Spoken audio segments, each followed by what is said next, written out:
All right, we are live. I am here with reader Stefan, Emil, Johansson, and we are discussing today the Assyrian Orthodox Church. Is that right?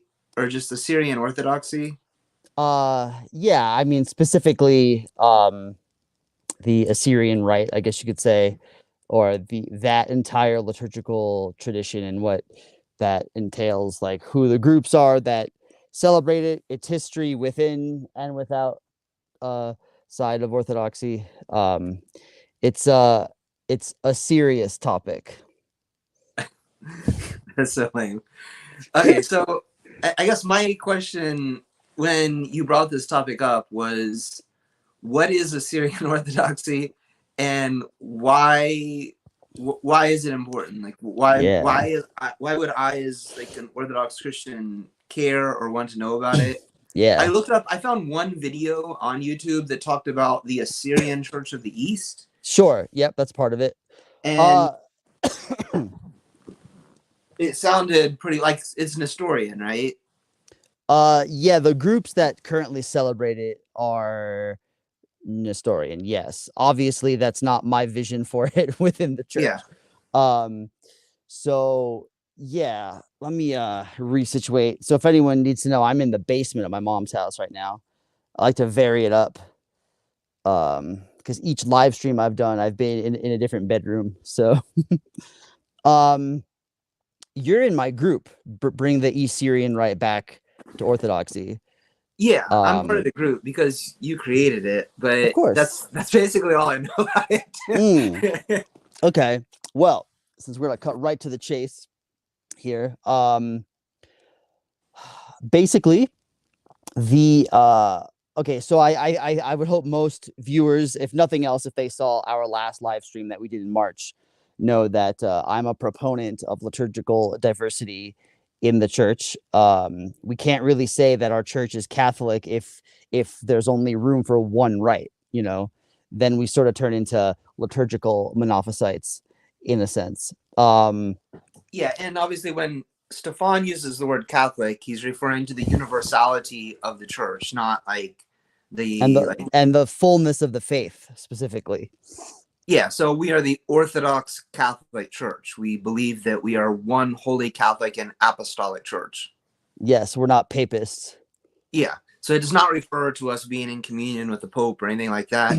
We are using Catholic in this way. So that's one of the things that kind of irks me when I'll see like Catholics post things like Catholics like capital C,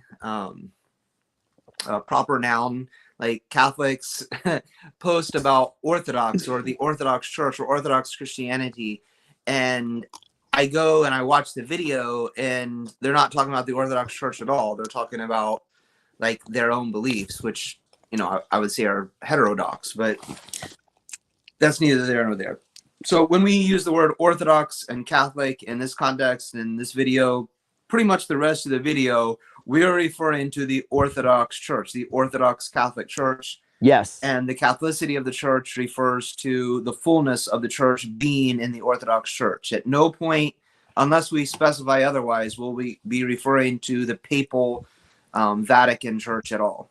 Yes, they will come up again, and I'll specify. I'll say Roman Catholic or Papist or I don't even like that Vatican or term, Latin. Roman Catholic. I remember when I was on Mount Athos, there was this monk, like full deadpan, like Yep. very dispassionate. Like we were talking about the Roman Catholic Church. He said some people call themselves Romans. Many lies come up with this, and he was saying we are Roman and we are Catholic. So we do Yeah. not like his understanding was that the Roman Empire centered in Constantinople, and therefore the Orthodox Church today is both Roman and Catholic, and there is no other church that is both Roman and Catholic. Well, you mentioned this in the last stream, and I don't know if you remember what I said to that, What but did you say? it was basically like, good point. Can't even say that I don't agree, but we don't have a Church of Rome, sadly. So they claim the city of Rome, and there's plenty of saints who refer to them as Roman Catholics, specifically to not just call them Catholic, to emphasize we're Orthodox Catholic. They're Roman Catholic because they came to use Rome to define who they are. And actually that kind of gets back to my point, is that Orthodoxy is not defined by being Eastern or Byzantine, even though that's kind of like what we've, been handed today. Bishop Thomas of the Antiochian Archdiocese, I can't remember if I brought this up last time. I actually went to rewatch our video just to like refresh my memory, but 2 weeks have gone by and now I forgot a lot of stuff again. But I remember Bishop Thomas said, people keep asking me when we're going to reunite with the Roman Church. He goes, I don't even call them Romans, and I definitely don't call them Catholics. Then he explained, like, right? Good for him. Yeah, and he said, like, in the Middle East, Antiochian Orthodox are not called that. We're called Rum, which means Roman Orthodox. I remember you talking about this before now. Okay, yeah. And so he said, I call them Latins or Papists. And I tell people, if you can consistently say Latin or Papist or Uniate, be my guest. But most people can't. They'll slip back into saying Catholic. And I don't like to get, well, I do like to get on people's case about it, as you know. Yeah. But it's because I have OCD now. I'm just going to diagnose myself because my dad's a doctor and he said that I have OCD. Yeah, so even if in theory it's true, I think Roman Catholic is acceptable, because if we fight too many battles like that are gonna completely how I want to say this, like there's no problem with calling them the Roman Church, because even post schism our saints refer to them as the Roman Church, you know what I mean? So well, in the same way that we would say like Constantinople or Antioch or something like that, they say Rome. So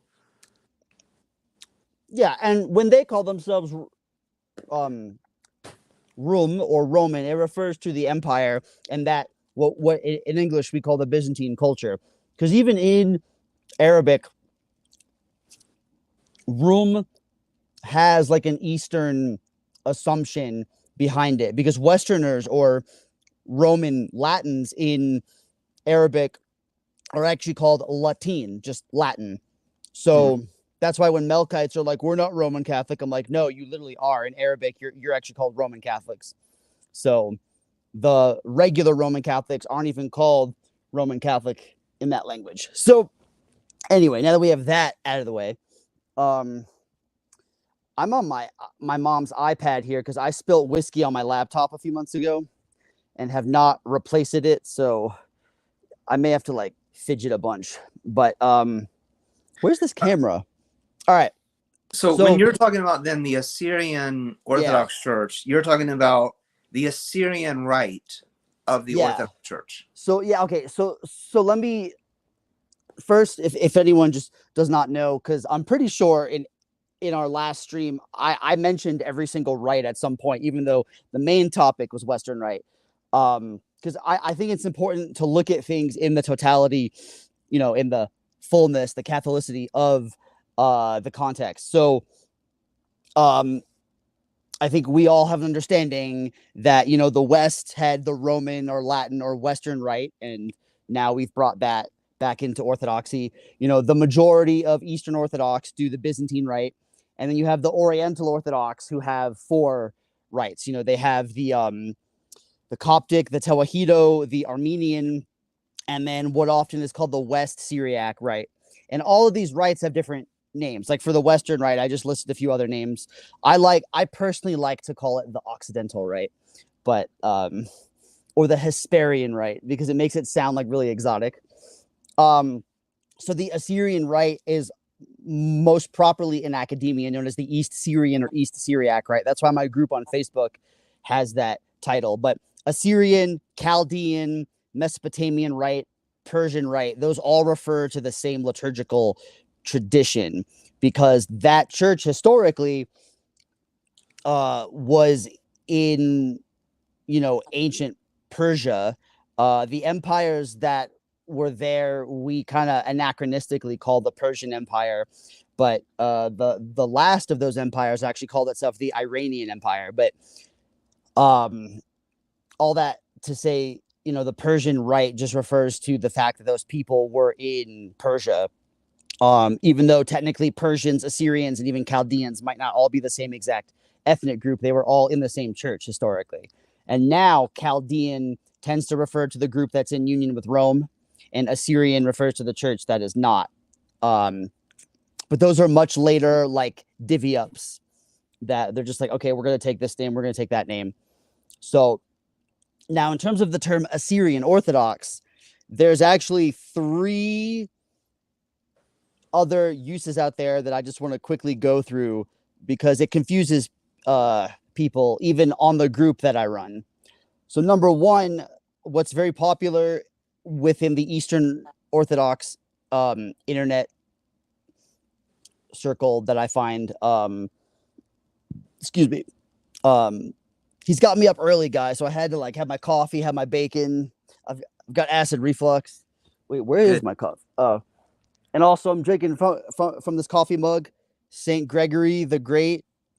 It's one of our Western Rite Antiochian churches. It's actually not in DC anymore. It's in Silver Spring, Maryland, but that's the DC area. So, so Assyrian Orthodox, or sometimes they specify Assyrian Eastern Orthodox, which I think is a little better, refers to largely our brothers and sisters in Christ that seem to mostly be in Australia, but I think they have like a worldwide community that don't seem to have much of an interest in this liturgical rite. They want to be Byzantine and just have certain Assyrian flavorings to their liturgy.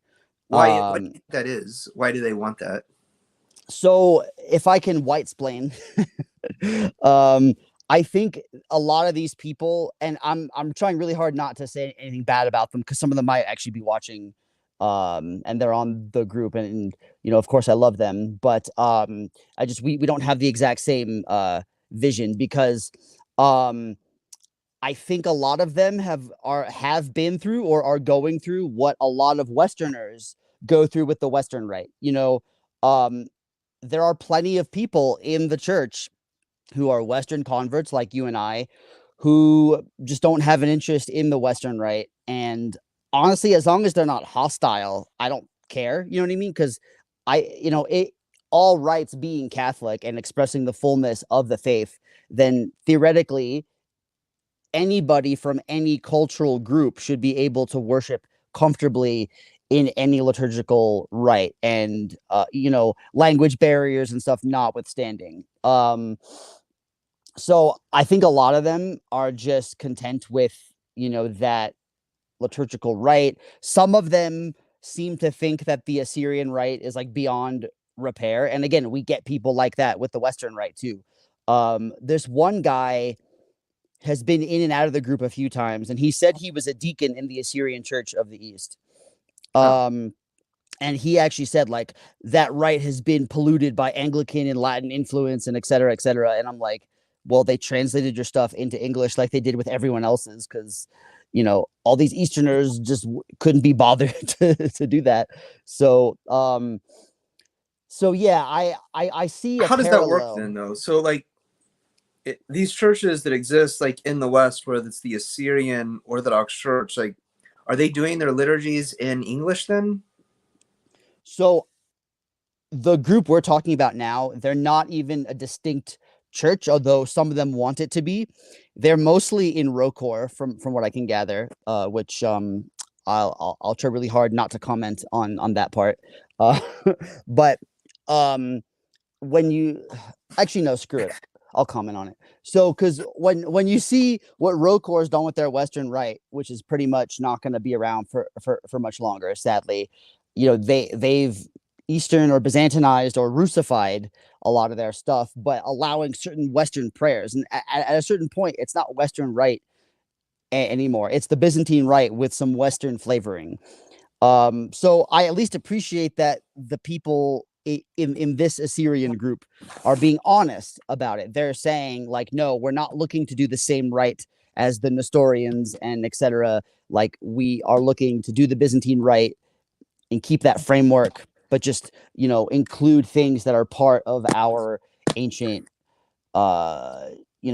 tradition. So, so all that to say, my interest and my group and the thing that I'm hoping and praying for, although I don't stand against these guys, of course, because what they're doing is technically, okay. It's just it's not the Assyrian rite. Just like it's not the Western rite just because you do an Advent wreath at your parish or you want to do an Akathis to St. Patrick, By the way, we mentioned the Akathis to St. Patrick last time. I found out who wrote it. Who wrote it? My classmate from seminary, Father Joseph Wessler. Oh. I stayed with him. He's the priest at St. Anthony OCA Parish in Rock Hill, South Carolina. And I stayed with him on this last road trip and found out that he was the author of it. I'm like, yo, there's like people that use it that I know. Like I prayed it at my last so huh. Yeah, so I know him. And then he gave me a copy of it. That's cool. And for those who don't know, I also stayed with you on my last road trip. Let's go. So that's cool. Because last time I had just met you before, but now I've like been in your house and stuff. Yeah, so I think you and I have different opinions, I think, about this, because I'm not really against the idea of like having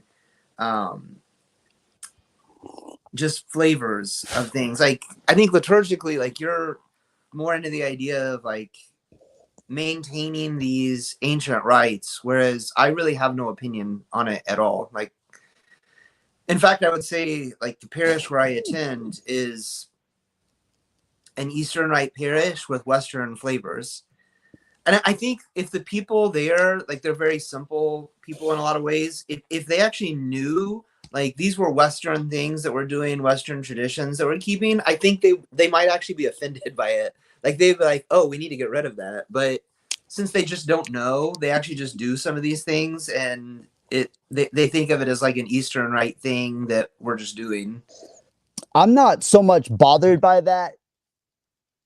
And I think in the last stream, I brought this up too. Like, what my problem is when people think that is a replacement for that rite, or they can do that instead. And even that sentence you just said, they'd be offended and think it's problematic if they found out something was Western. Like, that's not like, I mean, no, disrespect to anyone at your parish, but like, that's not a good thing. That if someone would be like, oh, that's Western, we can't do that, or that's whatever, we can't.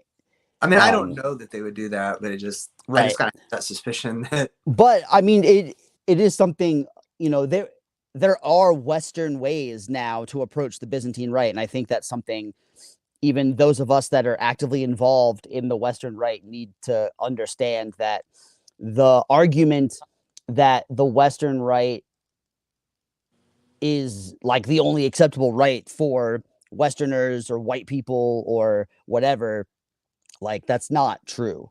So I'm definitely not of that mindset. I mean, this coming week, I'm going to be mostly at Byzantine services. The monks at the monastery are away this weekend. So, I'm going to be going to a parish named for Archangel Michael for that feast day. And then, I'll probably be at a Greek church on Sunday that I used to serve at a lot more. So, when I say all rights matter, like I'm in it to win it. Like I definitely believe that. I just also within that, have to combat like problematic ideas about those sorts of things. So in your context, it makes sense because you're in the OCA, you're in a jurisdiction that does not allow the Western Rite, although an OCA hierarch is now an associated monastic of our Western Rite monastery. I was there. Yeah, I saw that. I've actually never shared on this channel that I was part of the OCA, so thanks for outing me. But oh, sorry. Did you not want people to know that? I don't have a problem with it. I wanted to avoid like associating with a certain jurisdiction just for the sake of neutrality, I guess. But it doesn't matter. I could have sworn last time we brought it up, but maybe you didn't. So, well, I'm Antiochian, reader of the Antiochian Archdiocese. I don't know. I kind of by like ritual. Well, like in the last video that I made talking about like some of the issues of jurisdictionalism, like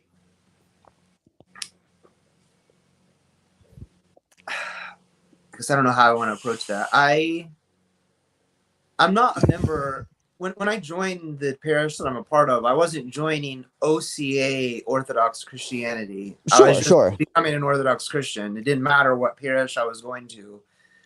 So, and I think that's kind of my goal, is to be an Orthodox Christian, not to be Mm-hmm. part of a certain Yes. jurisdiction or anything like that. I fully agree with you. I'm of the same mind. I strive to be three things, maybe four: Orthodox, Catholic, Apostolic, and then the fourth would be Christian. But I feel like those three imply the fourth. You know what I mean? Yeah. So no, I'm right there with you. The only reason I even became more loyal to the Antiochians is, one, I got taunted as a reader. So at that point, you kind of have to Yeah. do that. Two, my vision of the church, I think, is most well executed within the Antiochian Archdiocese currently. Like, we have a Western Rite Vicariate. Historically, the Assyrian Rite and the Persian Church were under Antioch. And so if any group is going to revitalize that rite, it makes most sense for us. The other logical choice would actually be the Russian Church, for reasons I'll get into in a little bit. But so no, generally speaking, yes, I am of the mind that I am an Orthodox, Catholic, Apostolic Christian, that I fall under the Antiochian Archdiocese due to the fact that that's the parish I came in through, and that's where I got ordained into the minor orders, and also just that's where the thriving Western Rite is that I got into. But I told Bishop John, he gave I had like a half hour interrogation before I got tonsured. I think more ordinands would benefit from this. And I said to him, we were talking about like all my diverse experience, because that particular year I had just gotten done Keep visiting. talking. I'm gonna close my window real quick. Okay, I had just gotten done visiting some Armenian and Malankara churches for their Holy Week, which was a week earlier than ours 2 years ago, because they're on the Gregorian calendar. And I said to Bishop John, I said, at the end of the day, even though I like all this stuff, it's not about Eastern Orthodox, Oriental Orthodox, Western Rite, Eastern Rite, Assyrian Rite. I probably said like all of this to me points to just being an Orthodox, Catholic, and Apostolic Christian. And then he said, well, good, but part of being an Orthodox, Catholic, and Apostolic Christian is those networks and those relationships that you've built across all these different groups. So I mean, like, in my mind, like, that is how I live out that faith, if that makes sense. And my bishop seems to agree with me. So, but no, I mean, maybe your parish isn't really OCA, and I just said that, huh, to throw them off the trail. No, they're definitely OCA. Oh, okay, all right. I mean, if you say so. And the thing is, well, this is not a stream about like what I like about each jurisdiction and what I don't. So, but I will say that I do love the OCA, and obviously I went to an OCA seminary, and I've served in a lot of OCA parishes, and I still do. So right here in Colorado, this priest has gotten a little more famous thanks to Roots of Orthodoxy, but Father Zechariah Lynch. I sent him this link, so I don't know if he'll see this, but I serve with him on. I actually didn't make it out there this last week, but I've been pretty much serving with him on a weekly basis for the last few months. Even though I'm Western Rite on the weekends and for like certain major feasts, for a lot of other stuff, I've been with him. I'll attend the OCA parish in Colorado Springs because they do weekly. It's every Thursday morning and then Wednesday night. So yeah, I very much love and respect the OCA, and I identified at my graduation dinner in seminary. I said I was trans jurisdictional. You were supposed to identify your jurisdiction. I said, I'm technically a member of the Antiochian Archdiocese. And there was a lot of Syriacs there. So I said, the Rum or Greek Patriarchate of Antioch. And they're like, yes, thank you. The Syriac Patriarch was there. And he told me that was the funniest graduation speech he had ever heard. Because I said trans jurisdictional, and I expected a couple of chuckles and some weird looks. Nope. The whole room erupted with laughter. I actually stepped back. I was like, oh, I wasn't ready for that. So that was pretty great. That was actually like one of my finer moments. Yeah. So all that. You peaked. You peaked Yep, early. there you go. And I mean, even in the Western Rite, like certain Byzantine hymns are approved for use in the services, like at the offertory or a processional or a recessional or at communion. If people don't know what all those words are, I don't care. I don't have time to explain it. So, but just parts of the Mass were allowed to insert certain hymns from the Byzantine Rite. And even in the hymnal, there were Anglicans that translated old East Syriac hymns. There's a hymn from Ephraim the Syrian, who was properly Ephraim the Assyrian, because he was he was mostly East Syriac. He did go into areas that would have been probably more West Syriac, so he probably was bi-ritual in that sense. But I think yeah, I'm so familiar with quotes by Saint Ephrem the Assyrian, and then he has the spiritual Psalter, right? That's but that was also Stefan the Recluse, I think, is the one who organized that. I forgot exactly, because in seminary we actually read that during Lent at supper time. But they're like, yeah, it's like Stefan the Recluse took the spiritual Psalter of Ephraim the Syrian, and maybe did he translate it into Slavonic and then we translated it into English? I can't remember, sure. but it was Stefan the Recluse who put that in wide circulation in Russia, and he's associated with it somehow, but I don't remember offhand. But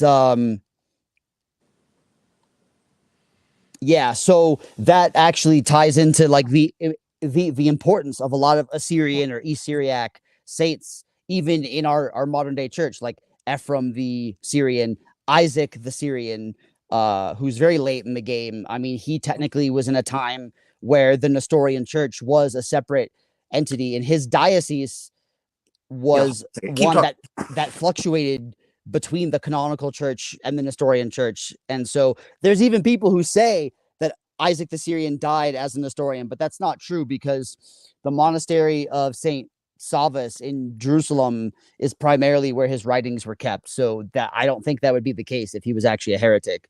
But so there is a lot of Assyrian saints that are integral to Orthodoxy.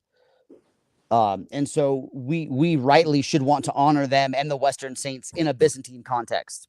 So I have no problem with people borrowing from other rites, because these liturgical rites don't exist in a vacuum. Yeah, I didn't get to watch it, but I saw that you had a whole video about that. I think I started to do like videos on readings of it, and I think I only made it through like half of the first chapter. And okay, so I get more into it. But I took classes with Father Silvio Bunta. And he had us read this for the spirituality portion of the class. So yeah, it's kind of cool. That's awesome. Translated by Metropolitan Hilarion Alfeev. Yep. So love it. Yeah. Yeah, is that the spiritual world?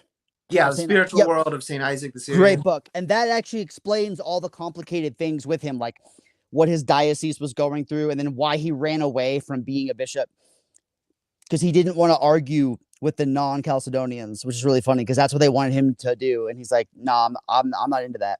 And he's actually venerated by the Syriac Orthodox Church to the West Syriacs, even though he wasn't a part of them. But maybe that thing there made them like him. It's so interesting. It's like how St. John of Damascus is on the Ethiopian Synaxaria, even though he literally called them heretics. So if we ever do a special on Reader Stefan, Emil Johansson talks Oriental Orthodoxy, we can bring all this up again. But back on track. Speaking of West Syriacs, the other kind of Assyrian Orthodox you might find is there are Syriac Orthodox who do the West Syriac Rite, and they're also called, Jacobites. I'm not sure if we have a track. There's no back on track. Yeah, I'm trying to have some semblance of order here. But yes, our last one was kind of like Western Rite was a topic we kept coming back to because that's what was in the title, but it was really just all kinds of stuff. So Assyrian being an ethnicity, there are ethnic Assyrians, and like we just spoke about, that are in the Eastern or Byzantine Orthodox Church. There's also ethnic Assyrians that are in the Syriac Orthodox Church, which is Oriental Orthodox, right? So you will find videos of like the Syriac bishop of Jerusalem celebrating, and it'll say Assyrian Orthodox Mass or something. And that is Syriac Orthodox. That's not East Syriac. I got confused the first time I saw that because I was like, they have icons. And I was like, those people don't use icons. And then it's like, oh, it's because they're using Assyrian like strictly in the ethnic sense.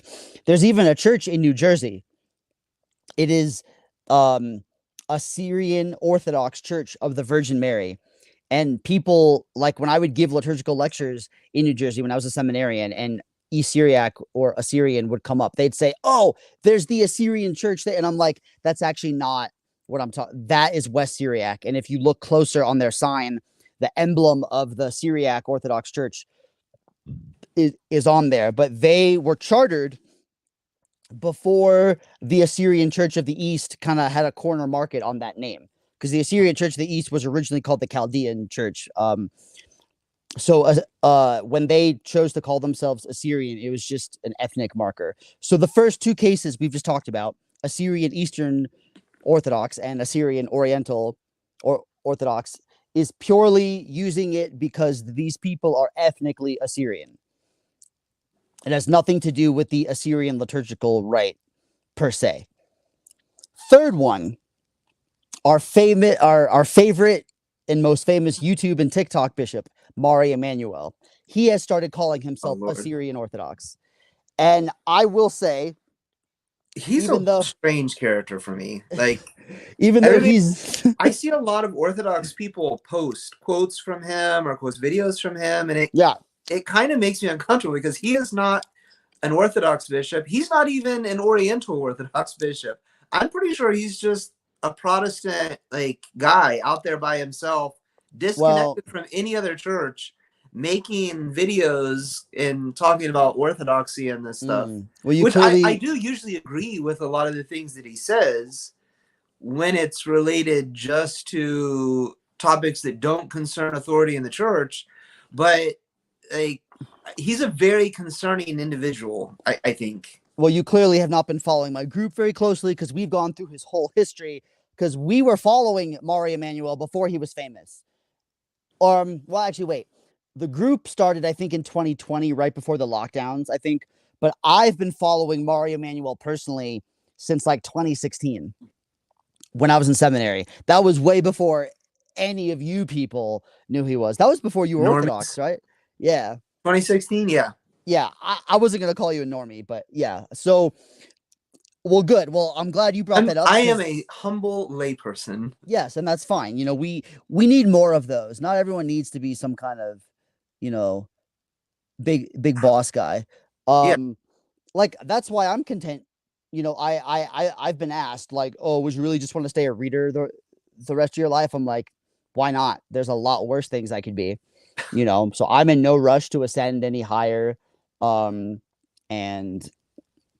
yeah, but anyway, that's a whole nother live stream. So Mari Emanuel was the auxiliary bishop of New Zealand for a group that is known as the Ancient Church of the East. The Ancient Church of the East exists because the Assyrian Church of the East in the 1960s adopted the Gregorian calendar wholesale. And the ancient, the group that's now called Ancient Church of the East, they wanted to stay on the old calendar. And so Mari Emanuel was an auxiliary for them, but he got in trouble for things, and that's part of why that was part of my interest in him. Was most of the things he got in trouble for were basically for being as Orthodox as possible without actually being part of the Orthodox Church.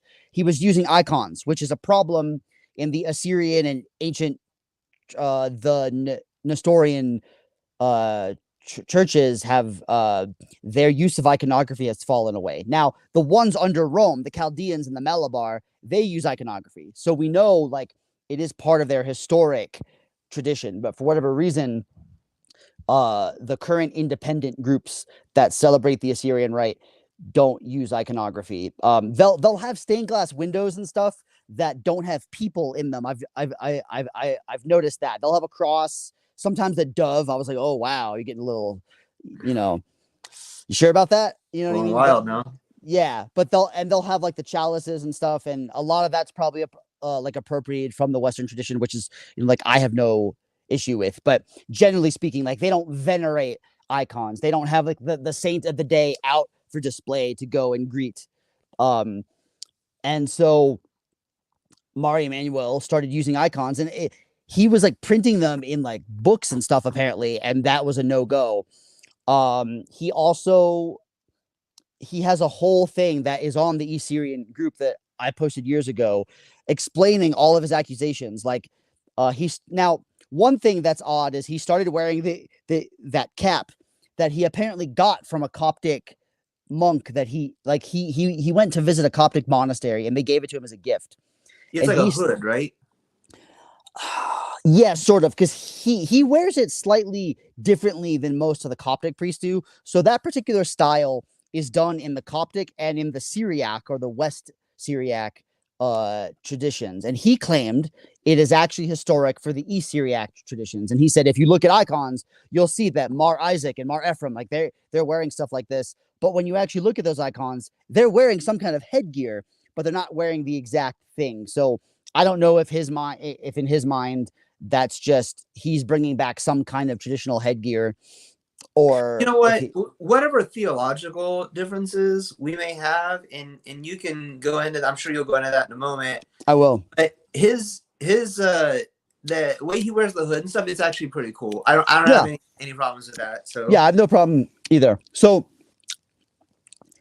and even though now, and again, I'm not personally judging him because I don't know him, but I've been following him for like 8 years now. With his new fame from like TikTok, especially because like I've literally read articles about him that call him the TikTok bishop. Well, somebody tried to kill him, right? So that's I mean, so he's pretty content where he's at, and I know apparently there are Orthodox people and Roman Catholics and Orthodox, like both Eastern and Oriental, who go to his services and his talks because they're so intrigued by him. Because there's one video I saw of his where he said, we have Orthodox here, Eastern Orthodox and Oriental Orthodox, and guys, we even have some Roman Catholics here, so like he'll like so I do hope, like, and again, I'm in America, he's in Australia, I'd have no real way to facilitate this, but I would love if he became Orthodox. I mean, I want everyone to be Orthodox, obviously, but externally, he pretty much has like the perfect form of the Assyrian Rite that I would imagine in Orthodoxy, with the exception of when he allows like the contemporary worship to be done in those small segments at communion. That has to go. But other than that, and he does this weird thing. So it's funny because on my road trip this last summer, where I stayed with you and your family, I gave 2 lectures at some parishes. One in Kentucky, in Bowling Green at the Antiochian church there. I probably had just done that right before I saw you. Yeah, because I stayed with you Wednesday of Pentecost week, right? I don't remember. Okay, well, I gave that talk on Pentecost. So I gave my first sermon ever at that church. And then later I gave a talk about Oriental Orthodox and Assyrians. So I had to address the Mari Emanuel thing. Then in July, when I was leaving the East Coast, I stopped in New York City at an OCA parish where the priest there, Father Matthew Brown, I used to speak at his parish a lot when I was in seminary, when he was in New Jersey. I had to address the Mari Emanuel thing there too, because he came up in my talk. So twice over the summer, I've having to give these big, long explanations of who this guy is. I mean, he's definitely an interesting character. When I was in seminary, he was just a little footnote on my pamphlet. Like, this guy does stuff too. Like, he is of the Assyrian Rite. And like, now it's like, I spend like segments of my liturgical lectures and history lectures talking about who this guy is. So, I mean, he's very relevant. Where is he from? Like, what's his accent? Because I I also think it's he sounds Australian. American, but I don't think he sounds Australian at all. He was probably born in like Iraq or Iran and then immigrated. Yeah. So he probably learned English through American sources and then went to Australia. He comes to America a lot. Oh, so maybe I can meet him and be like, you must become Orthodox.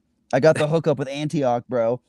I think there's an issue. This is kind of my opinion, but like, I think that it's a big barrier for people like him where like, yeah, I think probably in his mind, like he's like, well, I'm embraced by a lot of Orthodox Christians anyways. So no, exactly. It's that is unhelpful to like embrace heterodox people as bishops or as priests or any of these things. And then like it creates a barrier for them.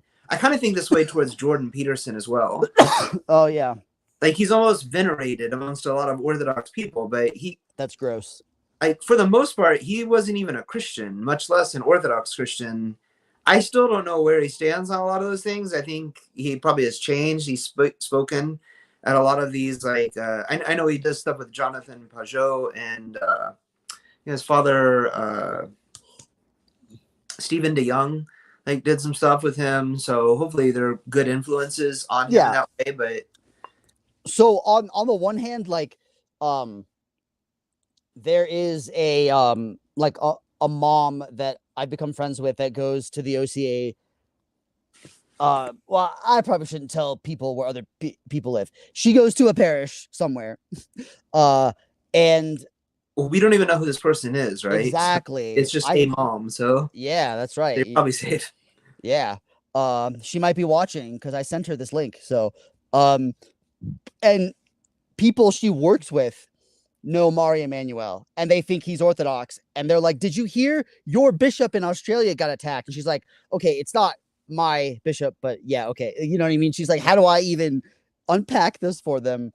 Yeah, it's probably not worth going into. Yeah. So the other thing though about Mari Emanuel is that he does all right. He does this thing. Maybe if I go like this, what does that do? That do anything? It's fine. Oh, and I also like that I'm keeping with my tradition for live streams, wearing the same band shirt that was in the photo I sent. Is that Foggy Molly again? I can't see. No, that's Elvedi. They're a Swiss folk metal band. Boo. But no, you. They so it's kind of like if Flogging Molly was metal instead, I guess. I don't know. Yeah, I'm a big fan of Foggy Molly. You are? Yeah. Well, it's good that I wore that last time then. It was. Well, now you have a new band to check out. There's all these letters, but I think it's they have a song where they say their name and it's Elvedi, but to me it looks like Luvedi. But it's a girl shirt and I'm not as thin as I once was, so as per my custom, I'm going to take it off soon. And if people want to donate money, last time you said I'll give you money to keep it on. I remember you said that. I don't remember that, but that sounds like something I would have said. Yeah. Well, I got to keep with all these customs. Like I got the same hoodie that I've been wearing, my same hat, but for like this one, because we're not talking about my past like we were with our last live stream and then the two I did with James Gadd. It seemed kind of random to have an old photo of me and some people that I met, like, because there's a handful of people I met over the summer that I sent this to who weren't aware of like the older live streams or like the context. They're like, is that you? And I'm like, oh, I got to explain this, don't I? So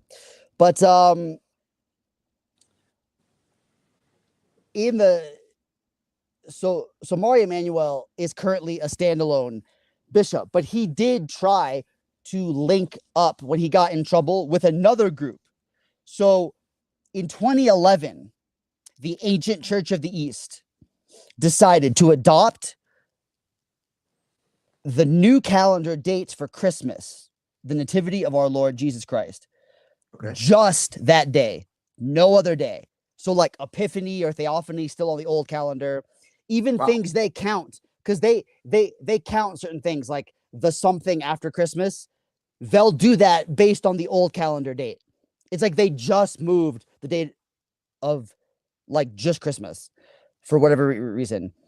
To be fair, if they did a hybrid calendar like we do, it would mess a lot of stuff up. I tried to calculate this because I figure if they go Antiochian, they'll have to do the hybrid calendar. That's going to be a wild mess because they have like a really long, well, traditionally they have a really long Apostles fast. I don't think they observe it anymore, but it still appears on their calendars. And of course we would make them. So, but yeah, so that group just calls itself Church of the East or Holy Catholic and Apostolic Church of the East, but most people call them Old Calendar Church of the East. Oh wait, sorry, I didn't even explain that. So because the moving of Christmas, that caused another schism. That group is now called Old Calendar Church of the East. They're headed by a guy in Germany. And he doesn't claim to be a patriarch, or he's just a metropolitan.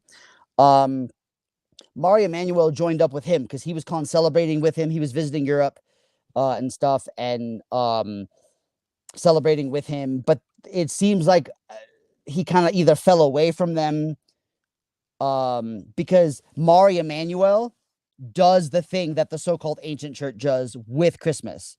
He moves the date of Christmas and nothing else. So for him to align himself with the group that refused to do that wouldn't make a lot of sense. And maybe that's why it didn't work out.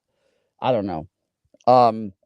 Plus, he uses icons and they weren't using icons. So maybe he thought he could fix them or something. I'm not really sure about that. But as far as it goes now, he is essentially what we would call a vagante, a standalone. But he did at least try to unite with another synod for whatever. I mean, for us, that's like 4 schisms or like away, but whatever. Yeah, that's a lot. And actually, the Chaldean church that's under Rome, they have the older line of succession. So the Assyrian church, the East, is actually a breakaway from them. So the oldest line of Nestorian succession is actually under Rome.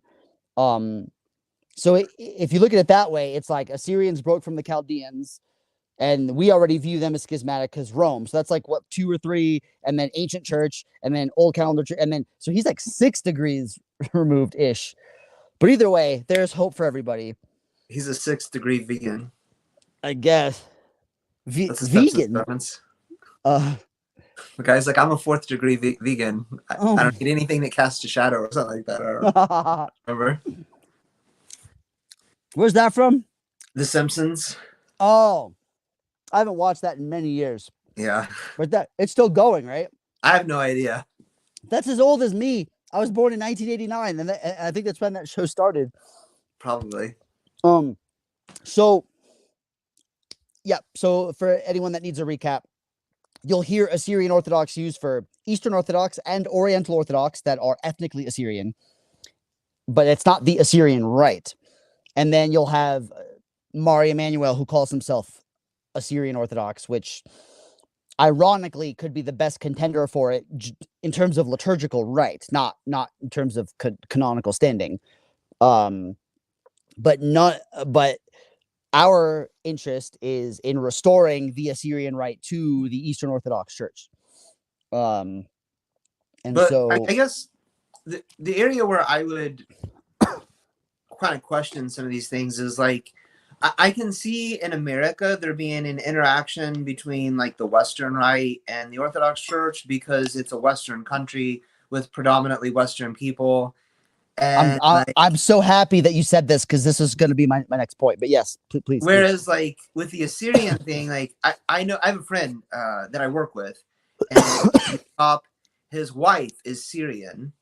I think her grandmother came from Syria, so she's never actually been to Syria. But so when I asked them about like, oh, is she part of the Syrian Orthodox Church? Like, what's the, like, what, where's she at? He's like, oh, I said, is she Christian or Muslim? And he was like, oh, they're Christian. And I was like, oh, are they this? And he was like, well, her grandma was probably the last one to actually go to church somewhere, but yeah, I mean, they're a Christian family, but my wife doesn't go to church. She doesn't know anything about like the Orthodox Church or anything like that. So I feel like that's kind of a norm amongst a lot of people. Yeah. They come from other countries to America. Is like they kind of drop like whatever traditions they had, whatever religion they had, and like they kind of really want to hold on to like the ethnic part where they're like, I'm this thing. But like, as far as being like Christian, yeah, nobody cares about your. I'm just so that you can look it up later. Okay, good. I'll Yeah, keep it in that's all. mind. All right. Rude. You're a cop now though, so I got to be careful. I don't want you to like. I don't want you to beat me. That's right. Just give me a donut. It'll be fine. Who doesn't like donuts though? Honestly, That's a good question. Actually, a cop asked me that. He said something at me. We were at the bus terminal because there was a fight there amongst the kids. There's like a fight every day at the bus terminal, so we get sent down. And this guy was like, this girl was carrying a bag of donuts, and he was like, "What are you gonna go and tempt me like that for?" And she was like, "Oh, I don't believe in stereotypes." He was like, "Yeah, but seriously, who doesn't like donuts?" right? You don't have to worry about that being a stereotype. Like, 100%. Yeah.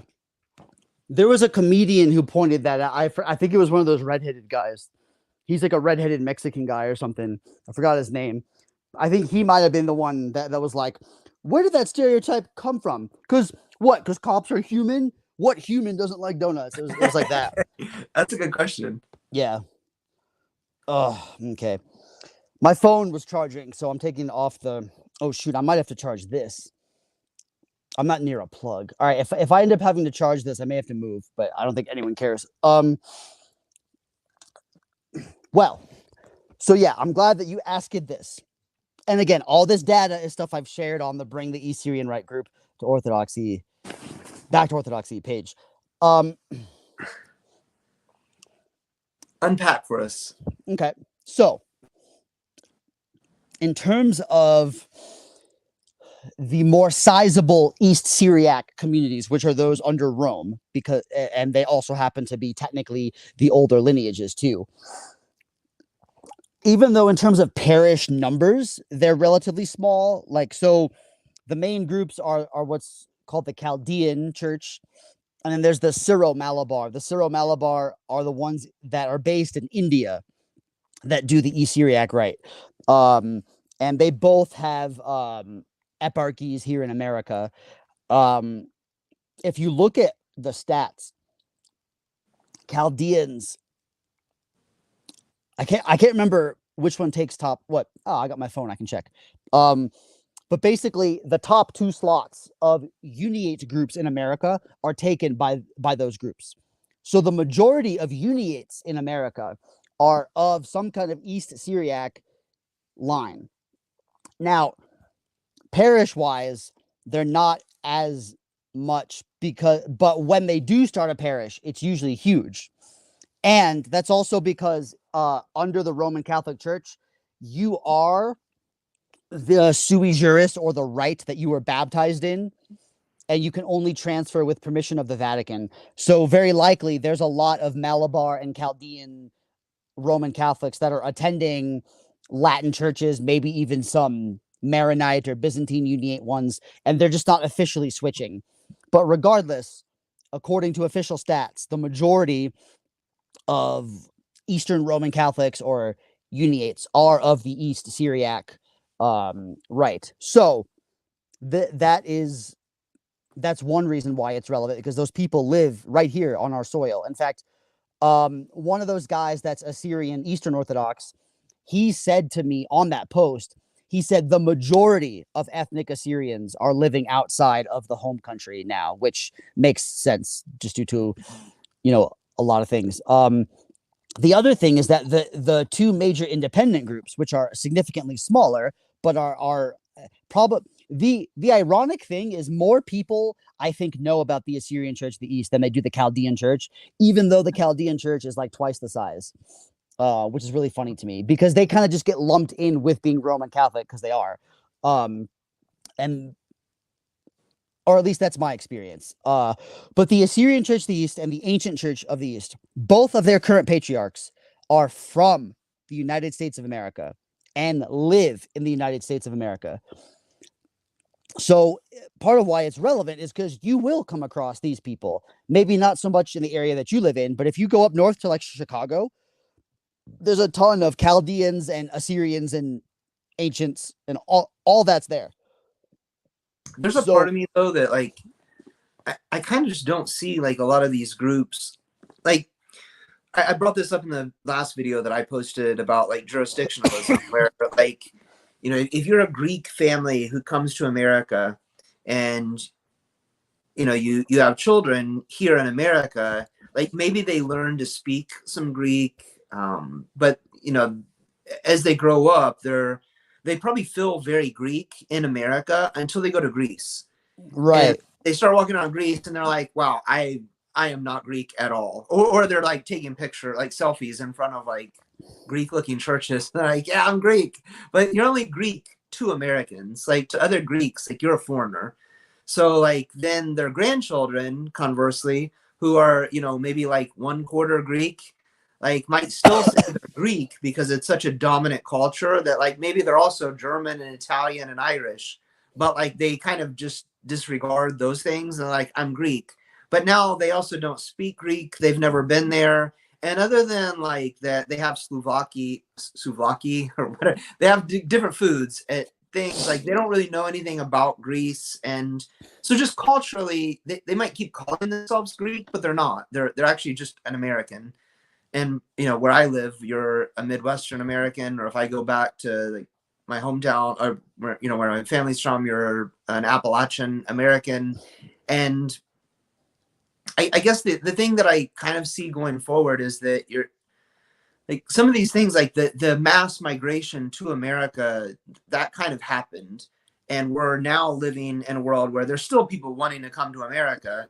Like there's lots of immigrants. There's an immigrant particular from Mexico, like people coming here now, but like compared to what it was throughout the 20th century or the second half of the 20th century, like it's not massive like it was. So like I think you're going to find there eventually will be a homeostasis with American culture. And so like some of these groups, like they're not going to identify or be interested in the Assyrian rite or the Western rite or any of these rites, because they're not really going to see themselves as coming from those cultures anymore. They're just going to be, well, I'm an American. I don't know what I was, or I do know what I was because I'm like, you know, 10% this, 15% that, and like they're just this Sure. amalgamation of all kinds of different peoples. I think you may be right in the long run in terms of where we're at now and maybe like the foreseeable Yeah. future that you'll probably live to see, and maybe even like assuming I live longer than you, what I'll, what I'll live to see.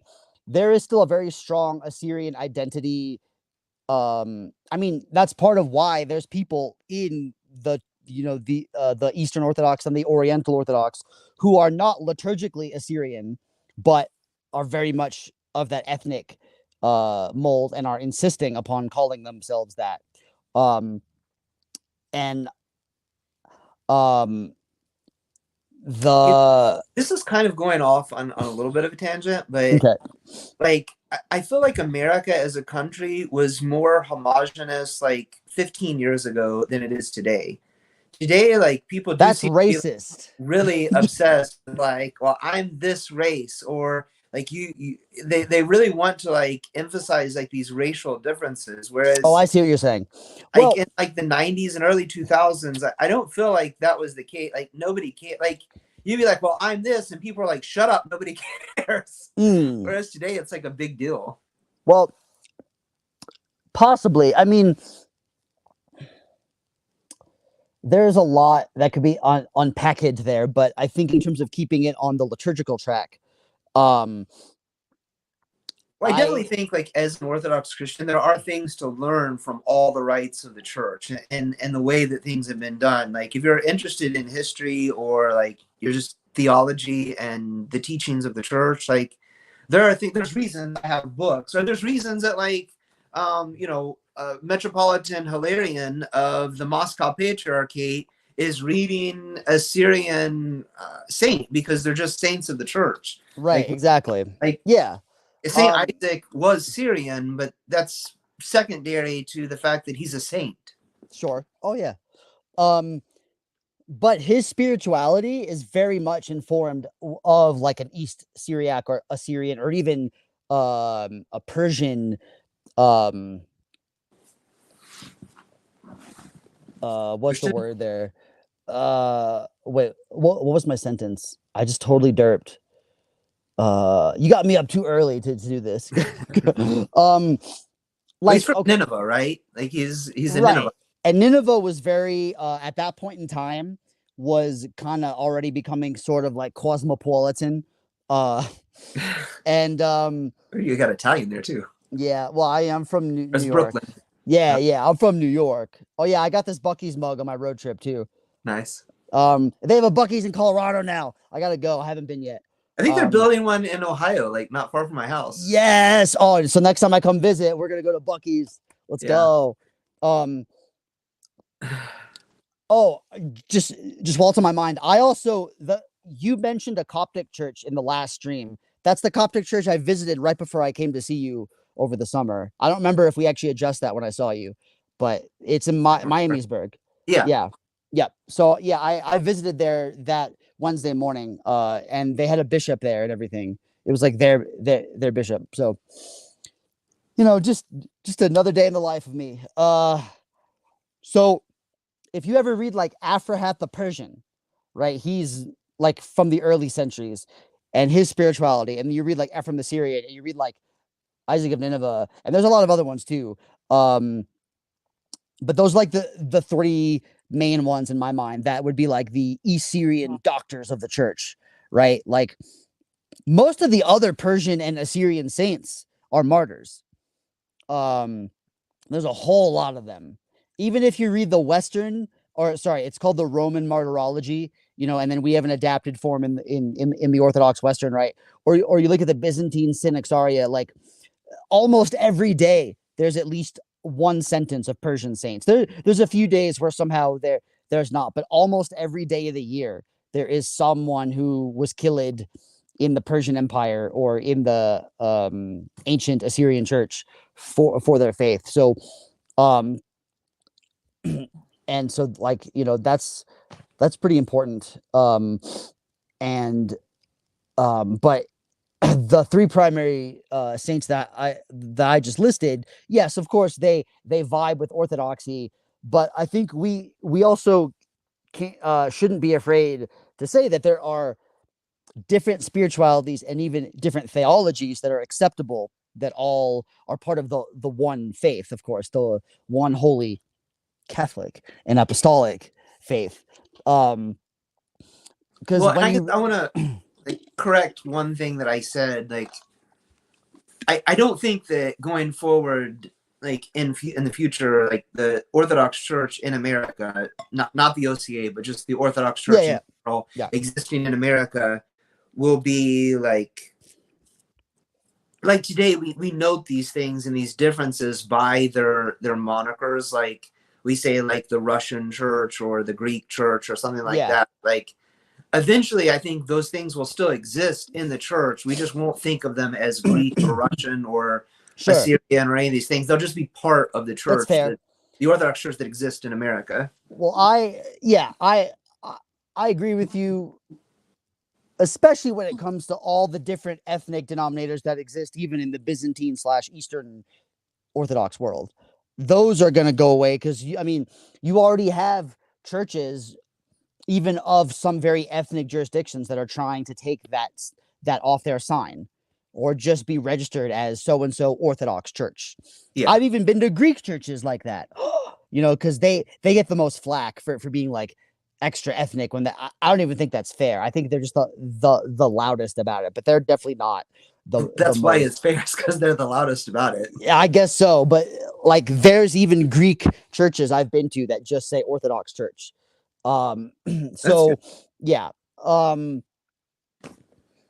But I also would say, liturgically speaking, look, the church is the church, right? Regardless of what I'm going to do about it, what you're going to do about it. So if Orthodoxy in America stays Byzantine centered, let's say, it'll still be the church, it'll still be the true faith, but I think it will hinder its growth because we've seen a spike in conversions like in the post-COVID era. There's a lot of people I met on this road trip that I'm just like, you're a post-COVID convert, aren't you? You know what I mean? Like there's like a character to these people. And I'm not saying that that's bad. Like some of these guys are like really great, and they're very they're very inspiring to me as an old man now, right? In the faith, who's been at this, you know, for like 12 or 13 years. So but there's other parts of it that are very problematic. People that are very loud on the internet. Some of these people apparently, allegedly, have never been to an Orthodox church, and they claim to be Orthodox. That's very weird to me that would even be a thing. Yeah. But so the Western right, as it stands now, and for anyone that doesn't know or needs an update, because you know when I was doing this with you back in March, I was on a break. I wasn't officially assigned anywhere. I was kind of just wandering around. But now, usually 3 weekends out of the month, I'm back at the Western Rite Monastery, and often we'll go like for like feast days and stuff too. And this is Leidminster in Colorado, right? Yes, Our Lady of Glastonbury and St. Lawrence, but colloquially known as Leidminster. Yes, or some people just call it St. Lawrence because the grounds were dedicated to St. Lawrence before the monks were there. It was called the St. Lawrence Retreat Center, and it's registered as the Benedictine Fellowship of St. Lawrence because instead of like a parish council, they have what's called the fellowship, and it's mostly people that are Western Rite from the Denver area. Yeah. So anyway, so I'm there, I guess like part-time ish again, and then 1 or 2 weekends a month, I'm up in Lafayette at St. Columba's, where my classmate from seminary, Father David McCready, is the priest there, and so. And they cover my gas and everything to get up there, and that's great. And is that also a Western Rite parish, or is that? Yes, it is. Yes, it is. Yep, it is. They were former Episcopalians that became Orthodox. Their old sign that they just took down recently actually said St. Columba Orthodox Church Anglican Rite, and a bunch of the people there now were like that's confusing. So, because they do the Mass of St. Tikhon and they pray the English office. So, although Saturday mornings they do the Latin Mass, and actually Father David does it mostly in Latin on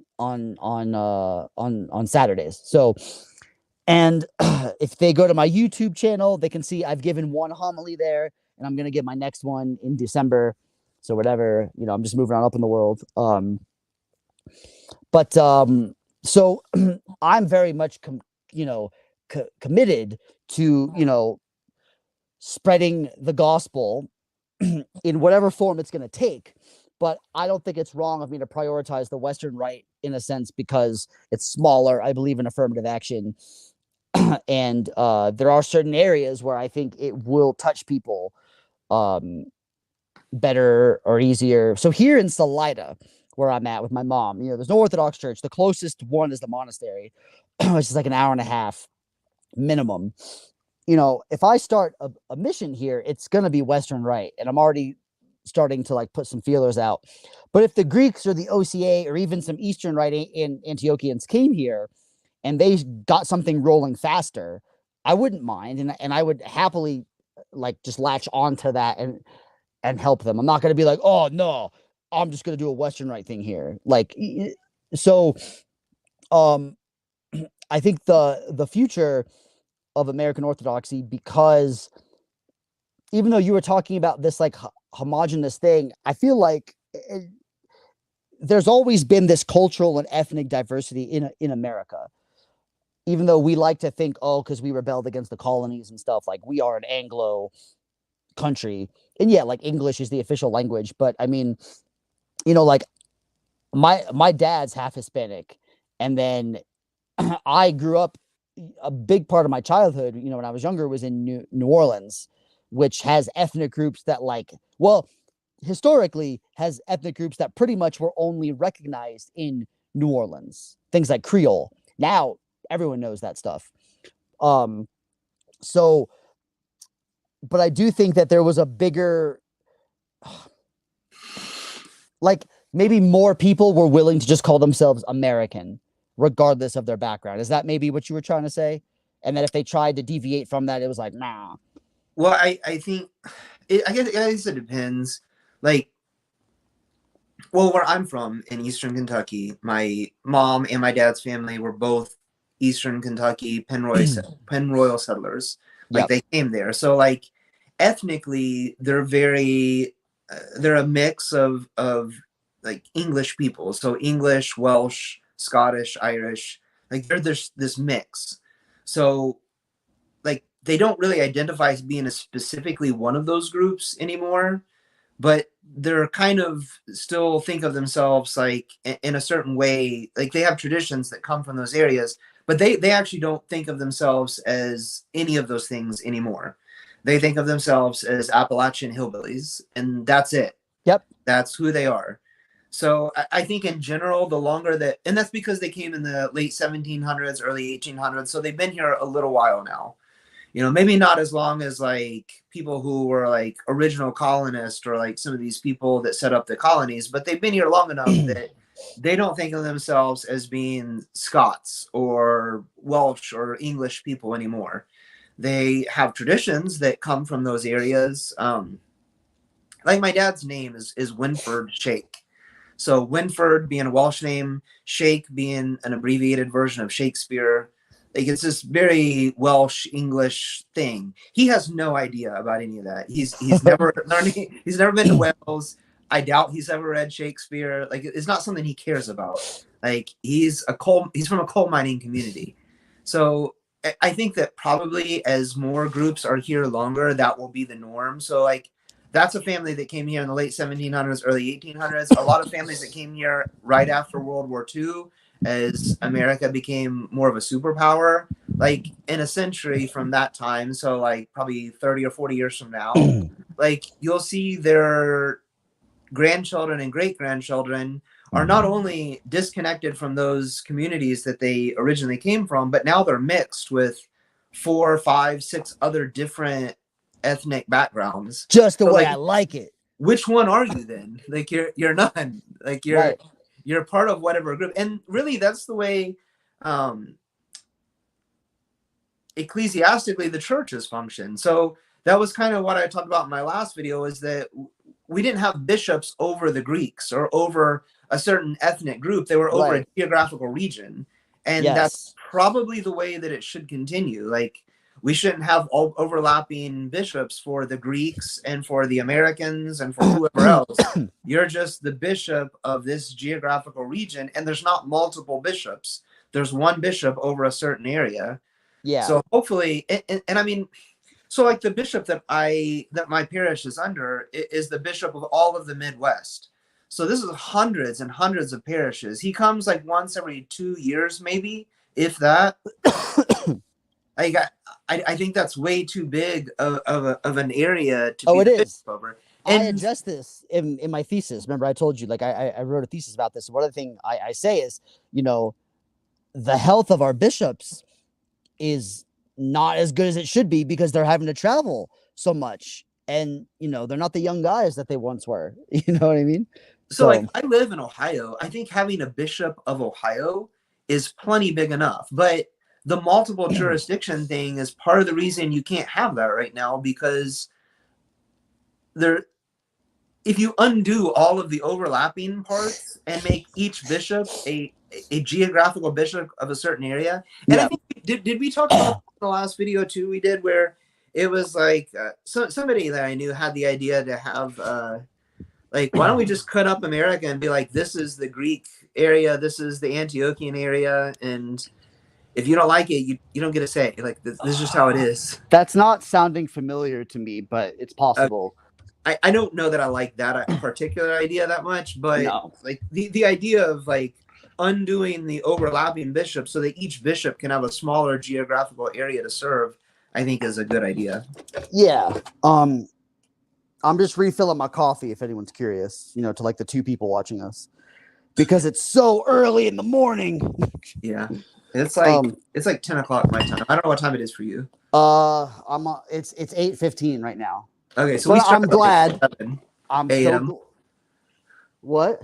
I said, so we started at like 7 a.m. for you. Yes, but I'm glad that we're on real time, God's time, and not government fake time. Yeah. Although now that you're a police officer, you probably have to enforce that time, don't you? We have nothing whatsoever to do with time.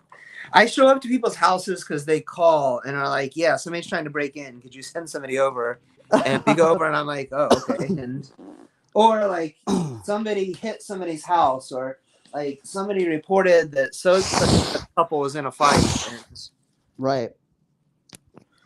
Well, what you're saying, and again, like I suggested to you when we were texting, maybe sometime in the future we can do a special stream about overlap of jurisdictions. I guess I could send you a copy of my thesis. I don't know if I've ever sent you one. It's 160 pages. I think I've watched videos of you talking about it, but I've never actually read it. That's right, because I've given lectures about it. Yes. But I will say one of the things that I think it was actually, I want to say it was Metropolitan Callistos, where when he addressed the Western Rite, he said like he wasn't against it personally, but that with the jurisdictional situation in the so-called diaspora, it didn't help that matter. But the thing is about the Western Rite, at least in the Antiochian Archdiocese, we do have special oversight from His Grace Bishop John, who is, my bishop. But we're not like a different jurisdiction. I mean, I guess we're a sub-jurisdiction only in the sense that we are a vicariate and our parishes answer to a different local bishop. But even the other local bishops are usually pretty friendly with the Western Rite churches, and we'll still sometimes visit them for pastoral stuff. But it was actually a little confusing. Like even when I first started getting into the Western Rite, like a decade ago, or like a decade or 9 years ago, it was unclear what the situation was, because some parishes were commemorating their local and Bishop John. And then it was clarified, like, no, your bishop is Bishop John if you're Western Rite. But then they're still considered. I still think, I don't think there's anything wrong with having multiple rites done within under the same bishop, which is kind of like what you're talking about right now. Yes, but it still does create a technical overlap, because Bishop John will tell you he is a Byzantine bishop, but he has special oversight of the Western Rite. So it's like I was tonsured as a reader in Massachusetts because that is Bishop John's geographical turf, right? Is New England. But outside of New England, in order for him to still be my bishop, I default to Western Rite. I mean, I don't think of it that rigidly, but like, you know what I'm saying? Like, he is my bishop. He calls himself my bishop. So, and I am right now, I guess I am effectively like, very active in the Western Rite, and I'm following the Western Rite fasts and stuff, where they differ from the Byzantine. So, but I don't see that as problematic. There are some people in the archdiocese who don't like that. They think the Western Rite churches should just be under the local auxiliary. But that's the thing in the Antiochian Archdiocese, except for the Metropolitan, all of our bishops are auxiliary, which makes it easier to move people around and to do stuff like this. So I don't really understand. So there's a lot of things like I would criticize the way that things are done in America because it's not consistent with church tradition historically. But like this is not one of those areas. Like right, because auxiliary bishops are in the canons. Before the schism, there were Latin Rite parishes that existed there. Yep. So were those under the Bishop of Constantinople? Yes. Because okay, so so he had the right to shut them down. So this isn't like a new thing. The way the church has traditionally dealt with this is that if you're in a geographic area, you can have different rites. That's perfectly fine. They still are under the same bishop. Yeah, well, and right. So I agree with you. Like everything that you're saying. I mean, it's historically true. So there's nothing to not agree with. But I'm just admitting that where we're differing now is that our auxiliary bishop is also a geographic bishop of a certain area within the archdiocese. But then This in is the way it's addition, existing right now, regardless of how it's historically and traditionally been done. yes, that's all I'm saying is that, but I'm also saying I don't think that is that big of a deal, and that it wouldn't bother me if we did end up having a Western Rite bishop who was not under a geographic Byzantine Antiochian thing.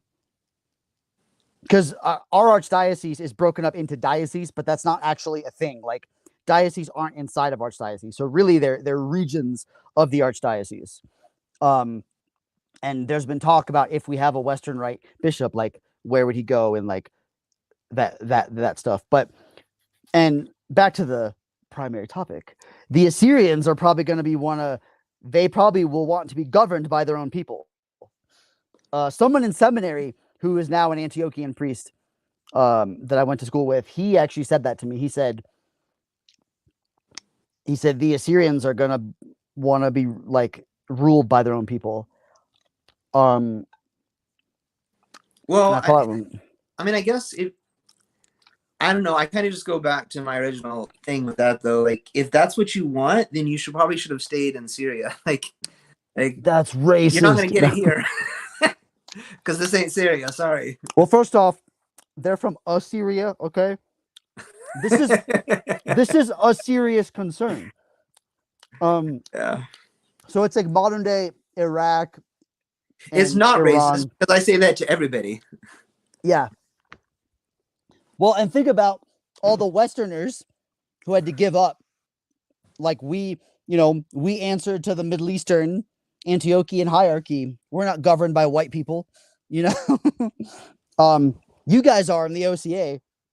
Yeah. But I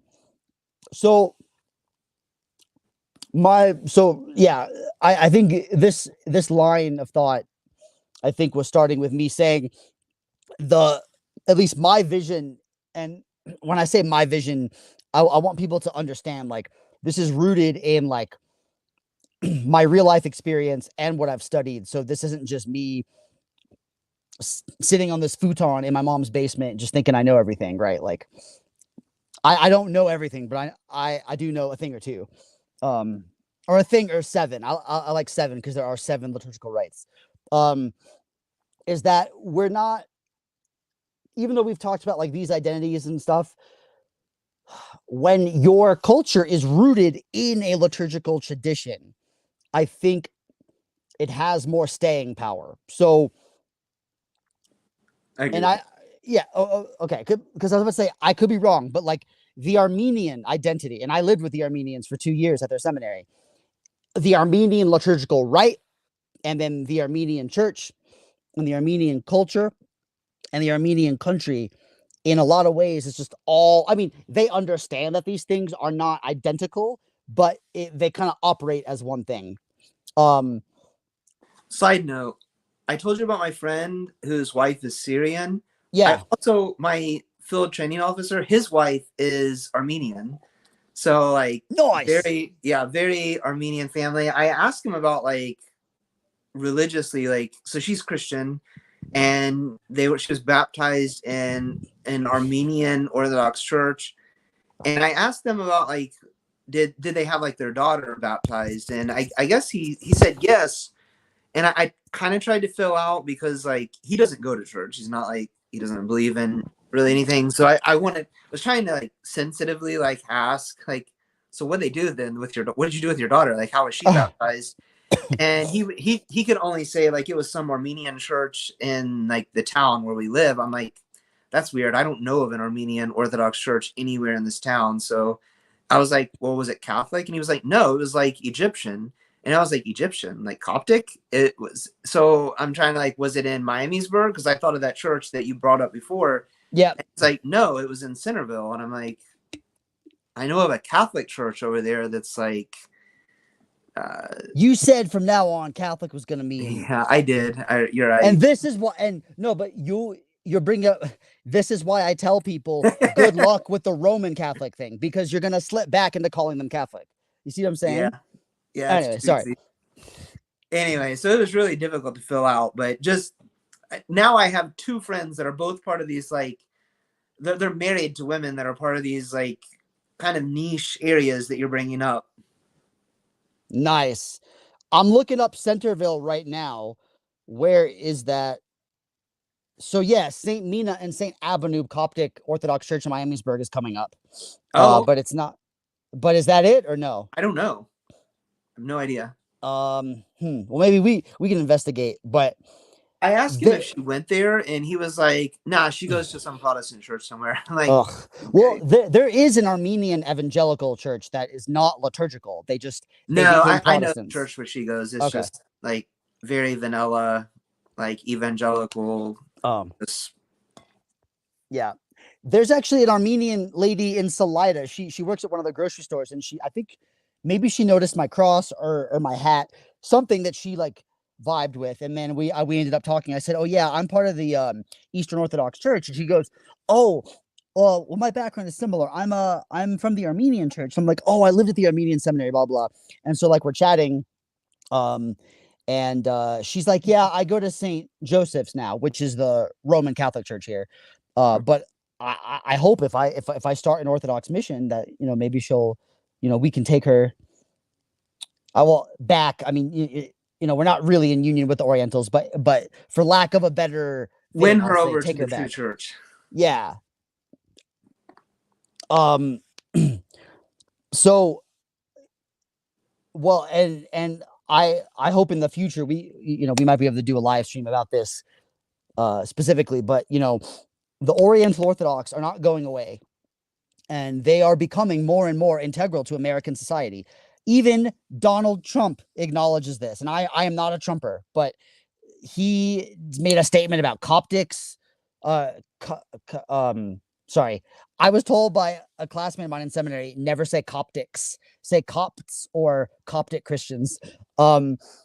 He made a statement about the Coptic Christians, and then he apparently Catholicos Aram of Cilicia, who's of the Armenian Catholicate of Cilicia. For those who don't know, there's the Catholicate of Echmiadzin, and then there's the Catholicate of Cilicia. He was visiting the East Coast to visit his parishes here, and then Trump was on the phone with him after he got back to Lebanon. Because the Catholicate of Cilicia is based in Lebanon for historical reasons.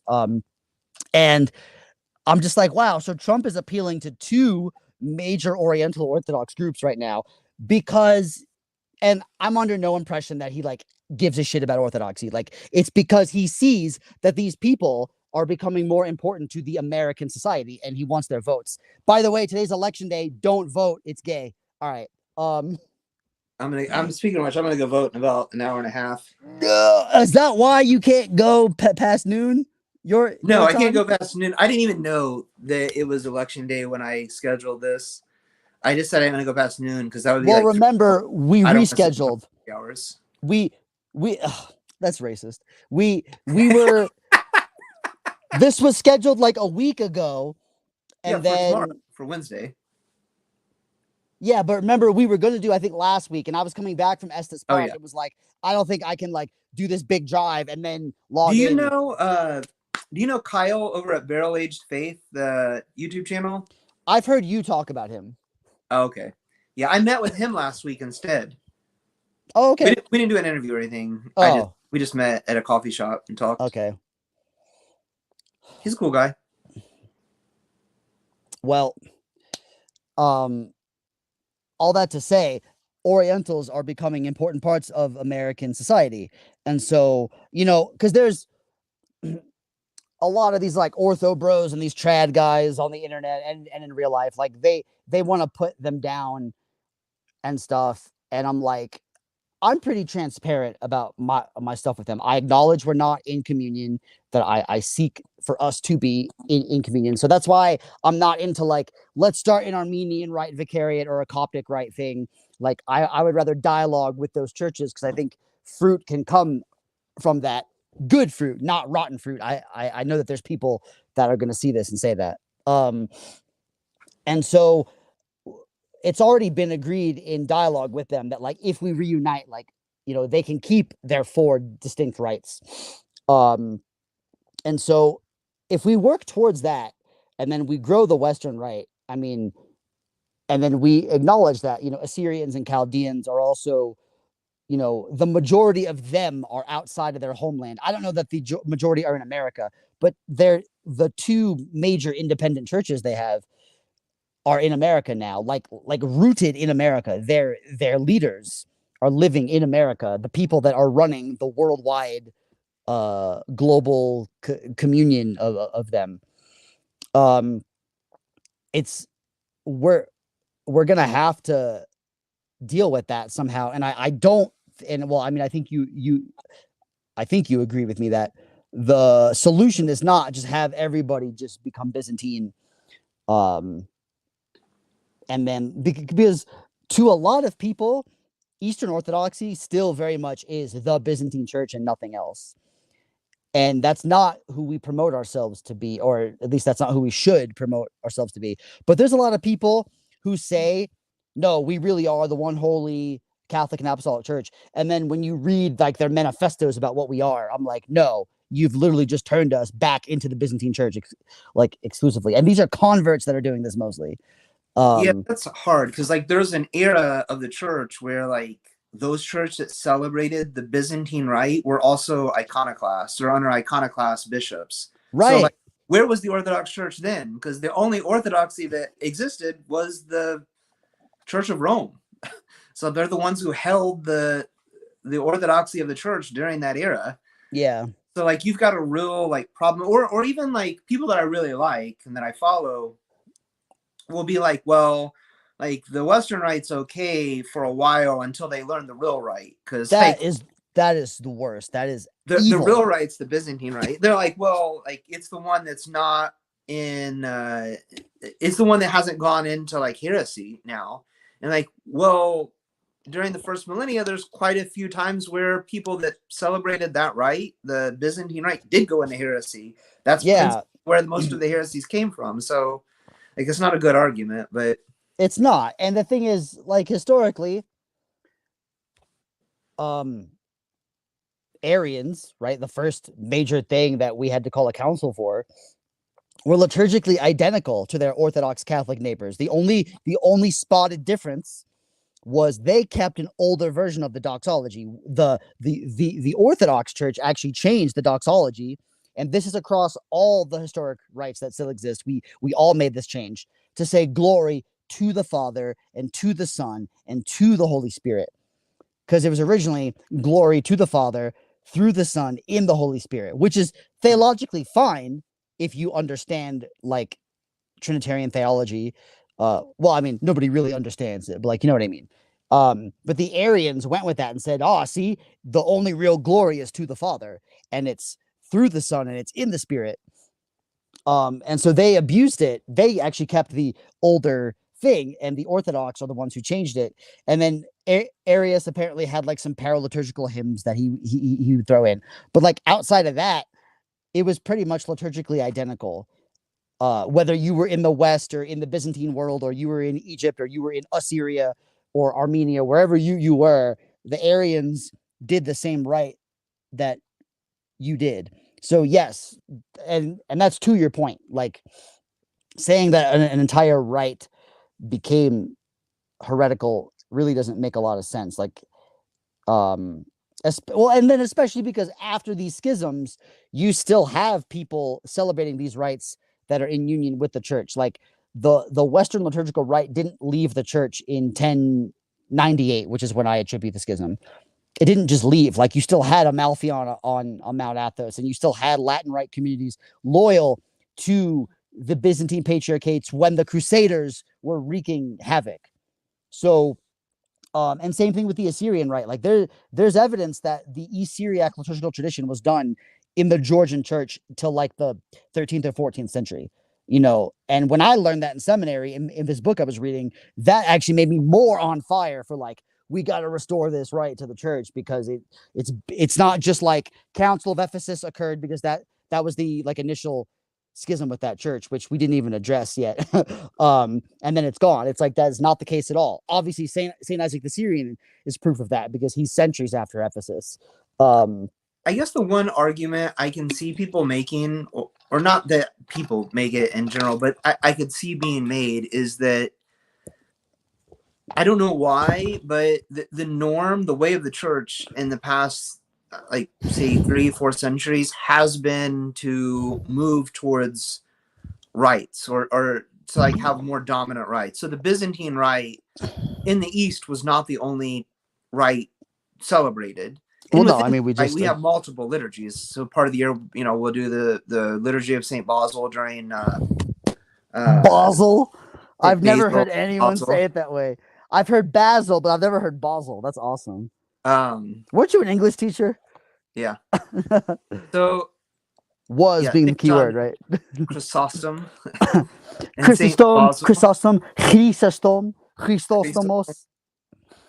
Yeah. So I mean, there's obviously multiple liturgies that we do in the Byzantine rite. Yeah. But so even in the East, though, there was a lot more. And the way, for whatever reason, a lot of those have fallen off, and we've kind of reduced it down to like the Byzantine rite, the way that we know it today, being the norm throughout a large part of Eastern rite parishes.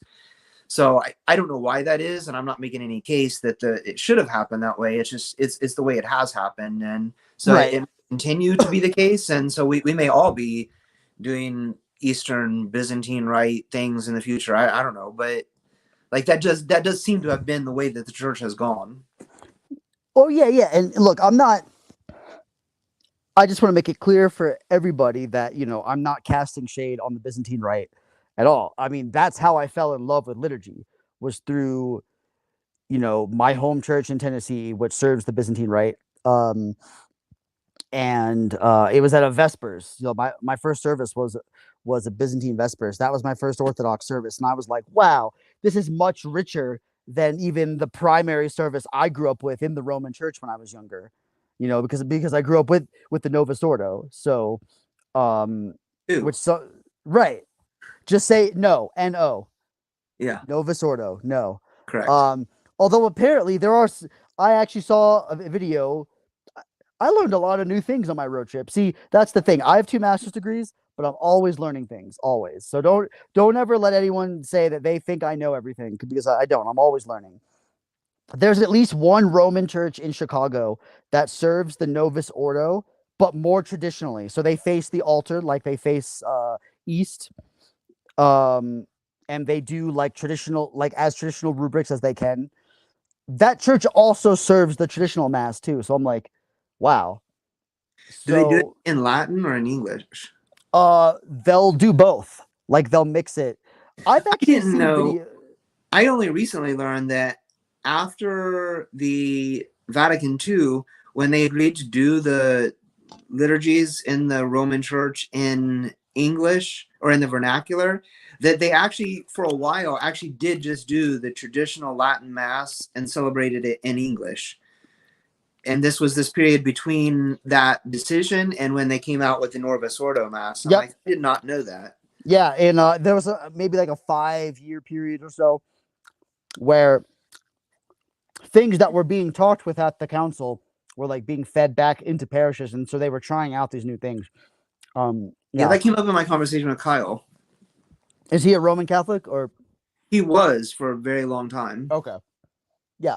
So, but anyway, even if a Roman Catholic is going to make that case, that is like one of the few parishes that actually does the Novus Ordo correctly, allegedly. So there's so many other reasons to not be a papist, but yeah. And I was at a papist house party over the summer for reasons I don't want to talk about them. Let's just say do not meet girls on LinkedIn. I'm just going to leave it there. But you know exactly what I'm talking about. I do. But I went to a papist house party and it was very eye-opening. I didn't know about the house party though. This is new. Okay. Yeah, well, it was on that date or whatever.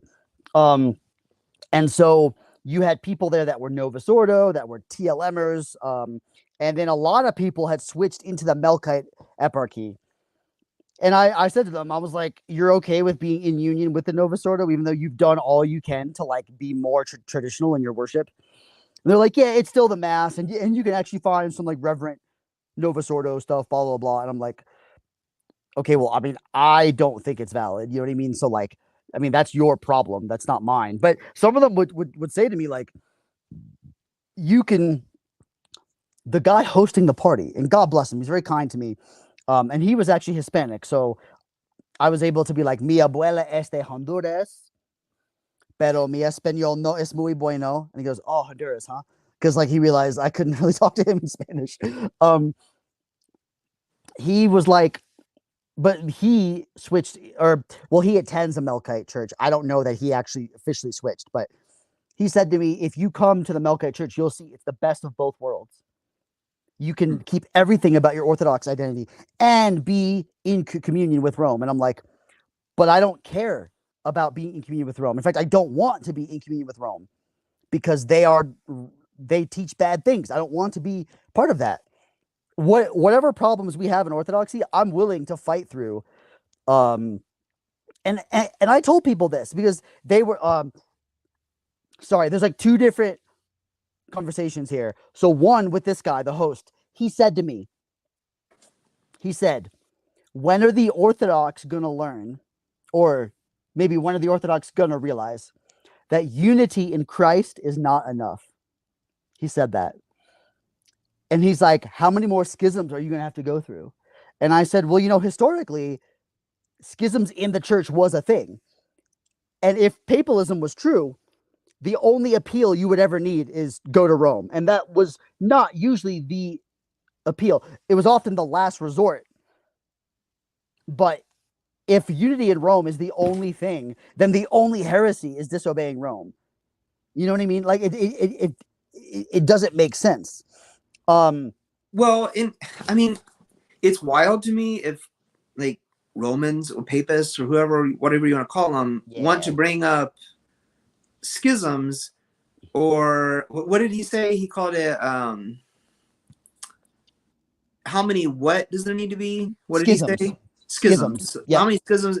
Like the Protestant Reformation, that comes from Rome. That doesn't come from the Orthodox Church. Right. But so he wouldn't, and I mean, I fully agree with you, but to like get into like his mindset, because he also addressed the Protestants like briefly. He doesn't consider them part of the church, even though technically, per their ecclesiology, they administer valid baptisms according to Vatican II, but he doesn't consider them a part of the church. So what he means is people claiming to be Orthodox who are fighting. And then I talked to this other mom there. So is this like referring to like the Moscow, Constantinople? Yeah, that's the primary one. Yeah, and I know you addressed that in which Orthodox church is Catholic. I watched that whole thing. Yeah, so you addressed that one. Yeah. Yeah, it doesn't matter. Everybody's in communion with both patriarchates. So like, no, exactly.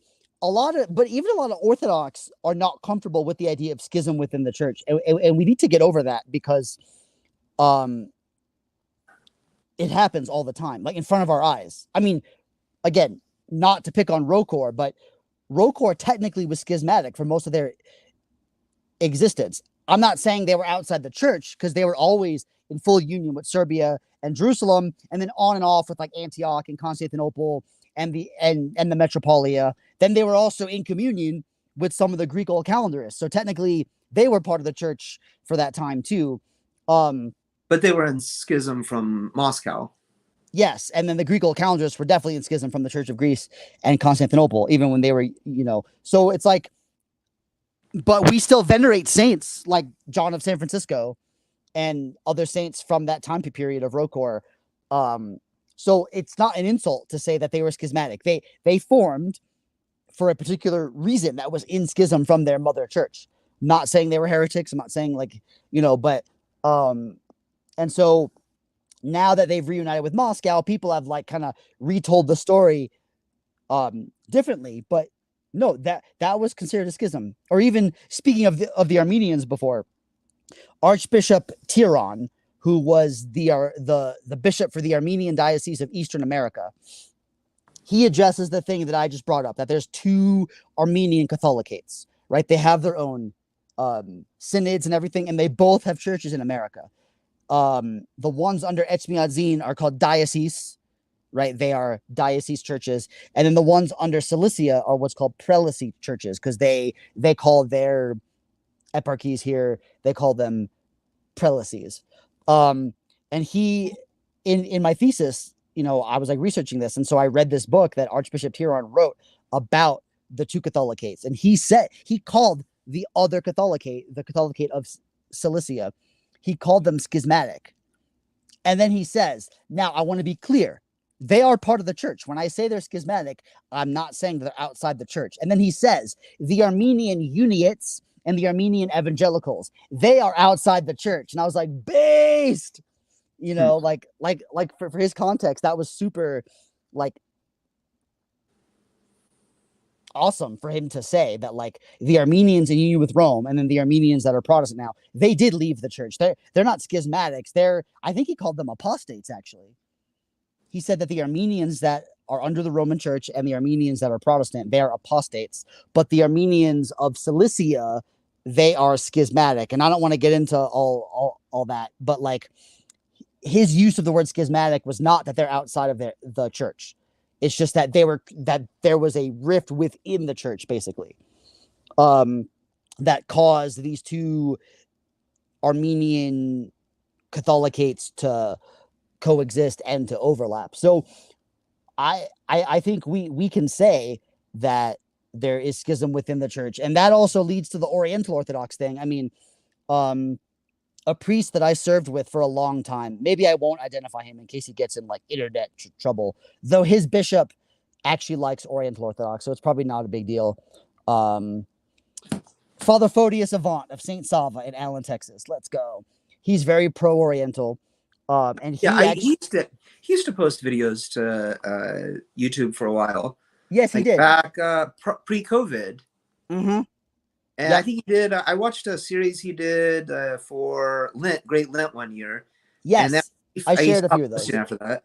Yeah. So when my first 3 years of seminary, my mom owned a house in Allen, Texas. So for summers and for part of winter break, that was my default church. And so I would confess to him.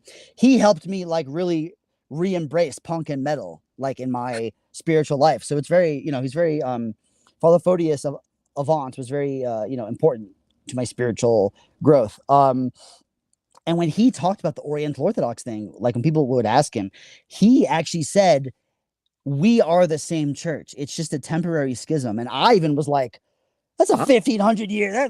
That's a very long temporary schism. But what I think he was referring to is like, there's been bouts of intercommunion with them at a pretty official level.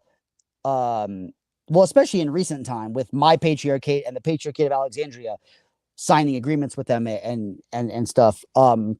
So again, I don't want to unpack that too much right now, but the point is that we should be comfortable saying fighting and schisms can happen within the church, and it doesn't violate that Christ is one and that there's one body of Christ.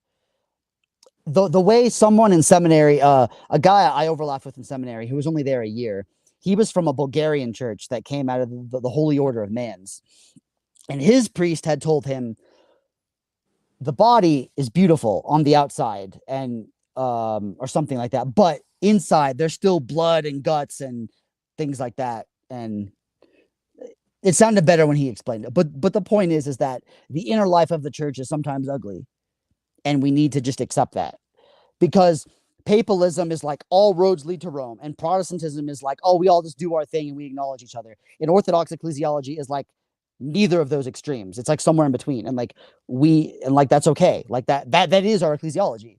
And it gets confusing because of overlap. If we had every national locale had its local Orthodox church and we acknowledge each other and we stay in our lane, I don't even think we'd be talking about a lot of this, right? It would just be like, okay, there's all these local Orthodox churches, but because we live in a country where a lot of them have representation here, and then when you throw the Oriental Orthodox into it, they've had overlap since the 6th century, because they have different rites and stuff, and they saw very early on that they had a pastoral need to be governed by their own people. So if we do reunite with them, that'll actually, I think, present another interesting case. I mentioned Father Silvio Bonta before, and I wish I could articulate this the same way that he did, but when he would bring up these issues, people would ask questions about them, and so I don't think he brought it up. He would probably never brought up the topic, but people would ask him about it, and it's kind of funny, like the way he would say it's like, yes, this is a problem, but the people that promote these problems, they will die, and then it'll be over. So it's like this very simple that he's right though. Like eventually the people that want this will pass on, and that's often the way that these issues are dealt with in the church, is that that generation passes away, and whatever infected that generation is now gone, so the church resolves itself.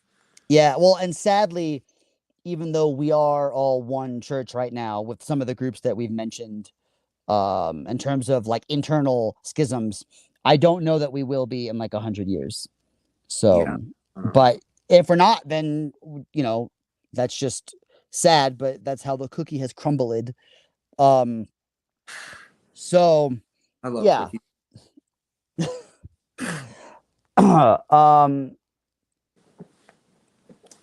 So all of that was me illustrating. I don't think that there is a future of American Orthodoxy, certainly without Western Orthodoxy or the Western Rite, you know, within Orthodoxy.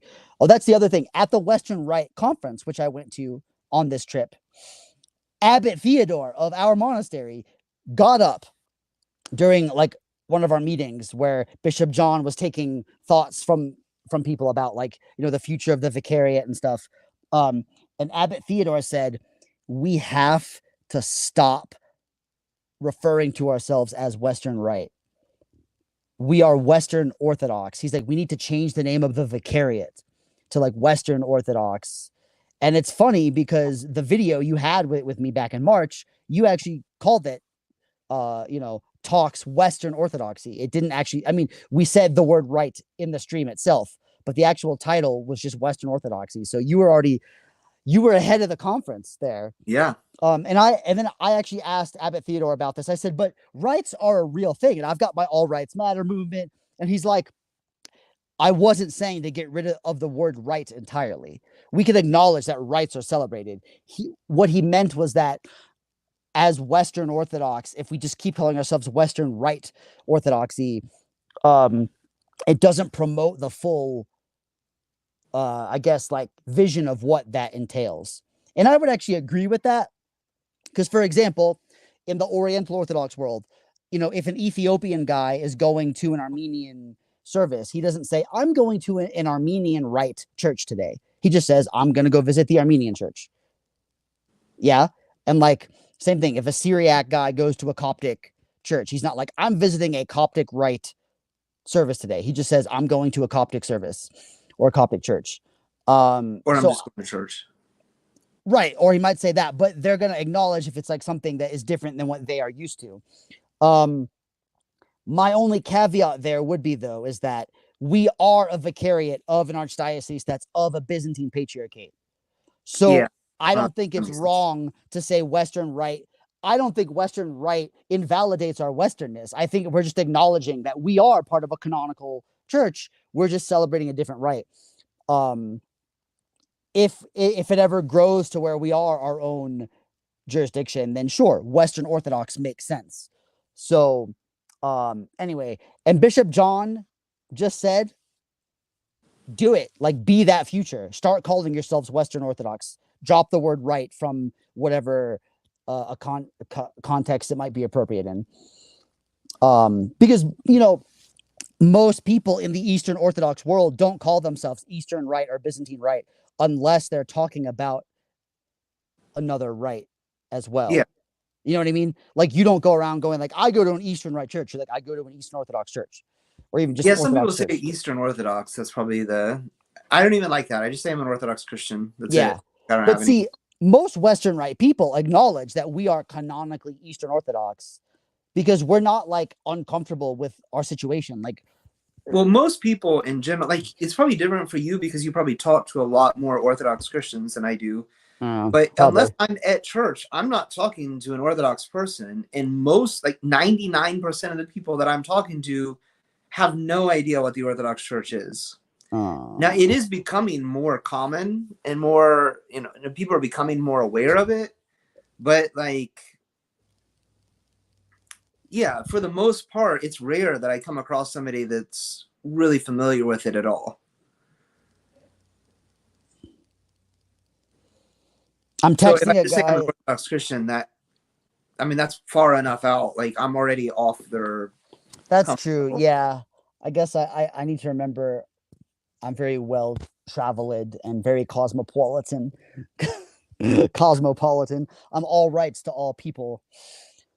Well, I think like the first time I came to the parish where I'm at, and I met well, Father Sylvie was actually the priest there when I first came there. But Oh, I didn't know that. Okay, that explains yeah, things. so Father Gregory came a little bit, like just like a month after that. So not long after I had started there, but pretty soon after he became the parish priest there. But like I said, like when I started talking to him, like I had never heard of Orthodox Christianity before just a few months ago, and he like acted flabbergasted. Like this is just, how could you have not heard of it? That's But so like funny.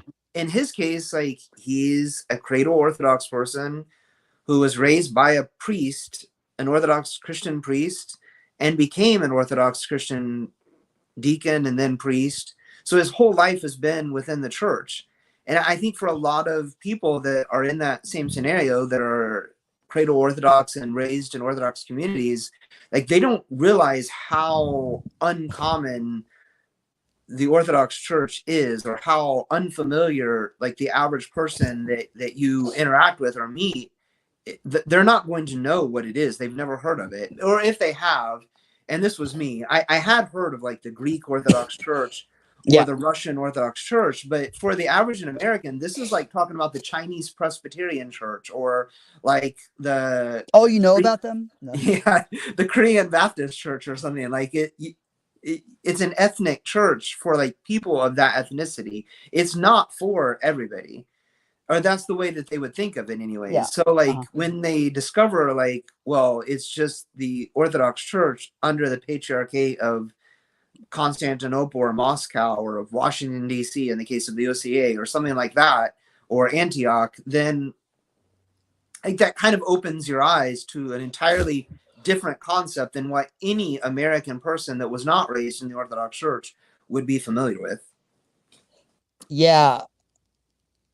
I mean, most people have heard of Greek Orthodox or Russian Orthodox, and I think a lot of people are aware of like Armenians, even if They maybe think they're of them not as ethnic churches for right. Greeks or Russians or Armenians, though. They don't think of Exactly. it as like a church for like, if you're like white or black and you grew up in America, like it's not a church for you, or at least you don't think that it is. You wouldn't think Right, right, that. right. No, yeah, yeah. Yeah, I got you. Right, and that's a problem.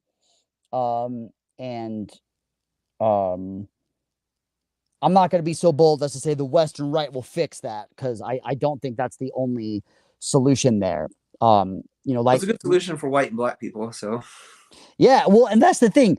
These rights permeate multiple cultures. Like the majority of Christians that are Asian know, I mean, the rite that they know is the Latin rite. Even that's though true. historically they would have done the Assyrian rite at one point. And actually, there's a very vocal catechumen in my group, Christopher Lee.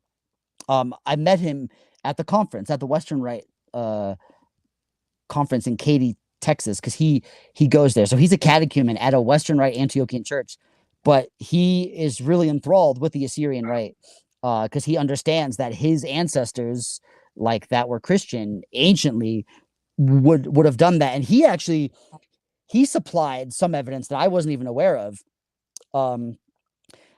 Because most people, I think, when you study this up, you know that like Nestorians went to China and stuff. He pointed out that there's a slab that actually points to the fact that some of those Chinese Christians were actually in communion with the Roman Empire. They were serving the same rite. Like Byzantines. They were East Syriac, but they were in communion with the Roman Empire. And that was one of the big divides with the Persian church, was being loyal to the so-called Persian Empire versus the Byzantine Empire. So that's fascinating. And he is very much like, I love the Byzantine and Roman rites, but I want to assist in restoring the Assyrian rite because that's my ancestral right. And I'm like, dude, like, slay it, baby, you know? And then I get other people like white people and like other people who find our group who got into Orthodoxy because they were looking into the Assyrian church, thinking falsely that the Assyrians were untainted by Western influence or Roman or Byzantine influence, which they quickly find out is actually not true.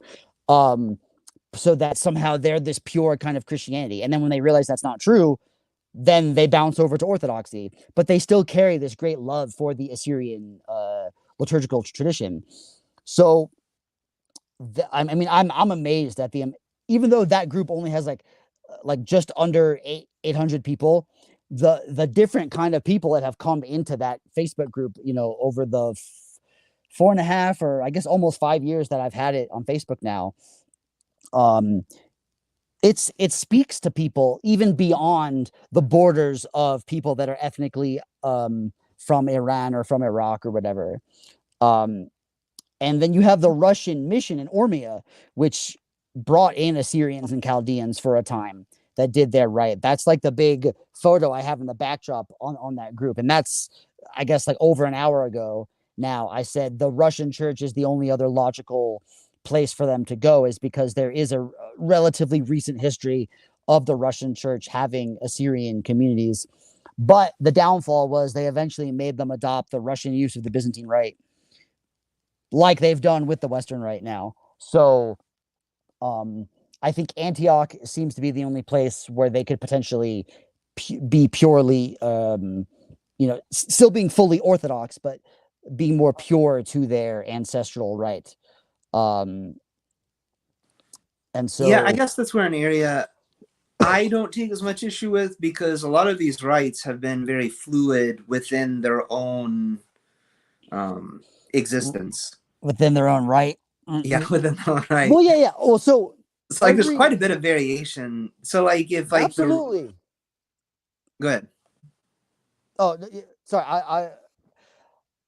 I was saying, absolutely, you are correct. In my most recent liturgical talk I gave in Manhattan back in July, I said, though, every historic rite go like, even within each of its own context, each of the 7 rites kind of goes through periods of like uniformity, and then it spreads to diversity, and then it gets curtailed again, whether by synodal decree or something, right?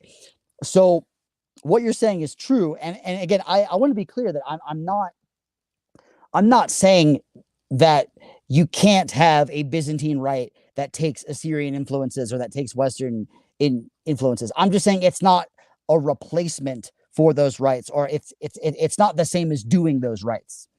But you're not against those rites existing, obviously. I mean,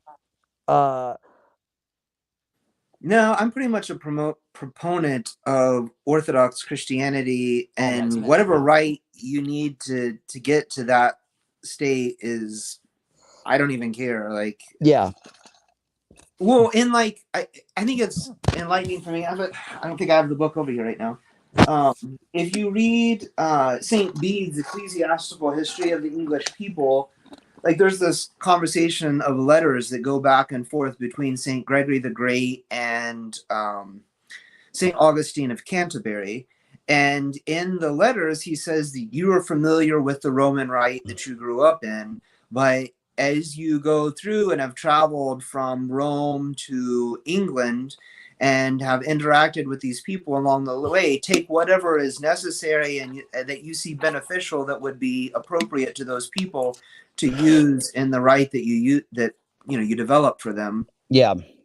So like it was this very free, he basically gave him the discretion to utilize whatever was necessary to convert the English people to the Orthodox Church of that generation. Mm-hmm. And So like when I think knowing that, when I think about like rites and things, I think that, you know, we should be more like Saint Gregory the Great and think that whatever is beneficial and whatever is good for bringing people to Orthodox Christianity and to Christ, essentially, and to Christ Church, it, whatever is necessary and whatever is good, use that.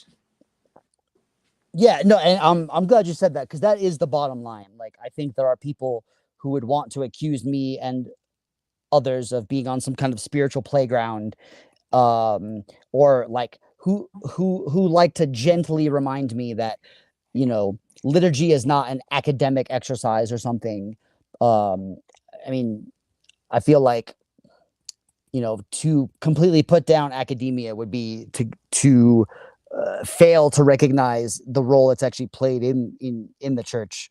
But yeah, I mean, obviously, if I'm in the middle of a service, I mean, sometimes my mind wanders, but like, I'm not thinking about every, like, oh, this tradition started in this century, or oh, this is comparable to this other rite. Like, no, I'm focused on the service and serving and doing and praying the prayers.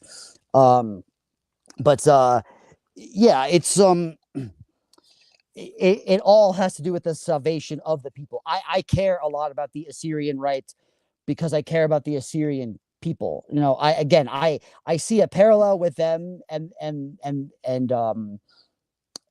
Western people, um, in the sense of like having these very ancient traditions that have been outside the church for however long, but that have retained a lot of very ancient um, things, while the Byzantine Rite has had major development um, over the centuries. And that's not bad, because, you know, we trust the church and the development within the church.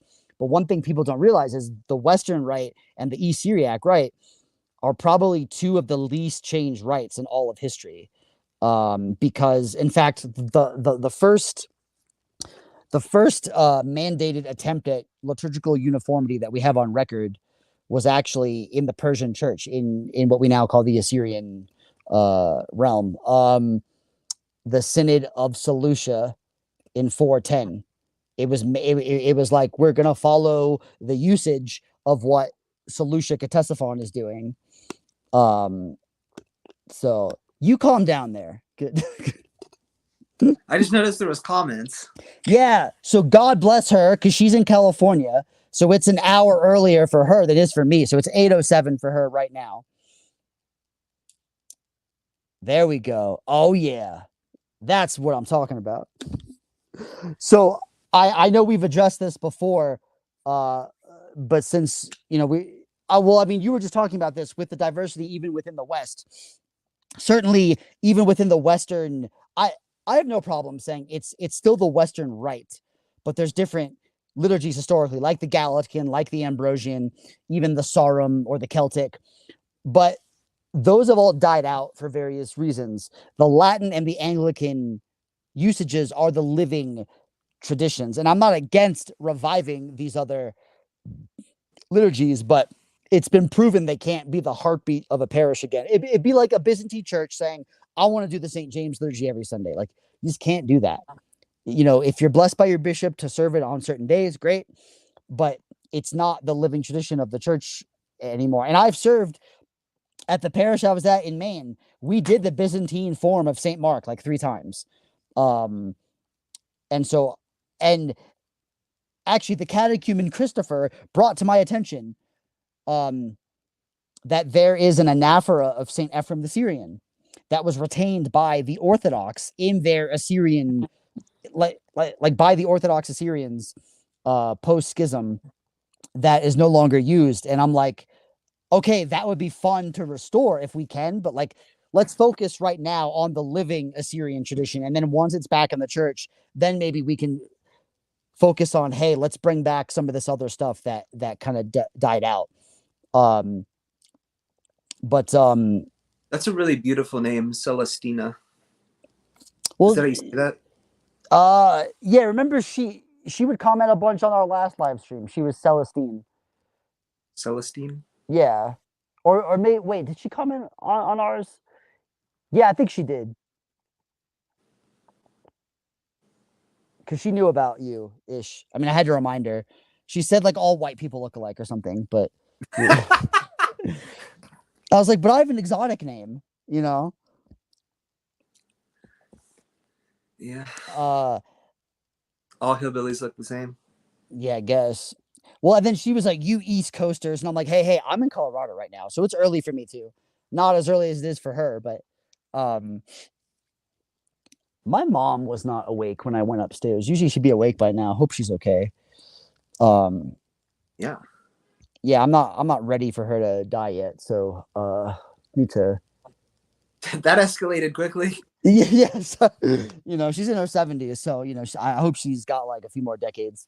But I gotta take her somewhere at 3:30, so we'll see if she's up by then.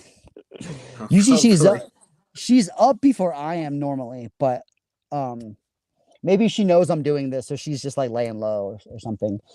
Yeah. Or maybe I just don't hear her right now because of my headphones. It's amazing I haven't had to use the bathroom yet, because I totally thought I was gonna have to take a wicked piss soon.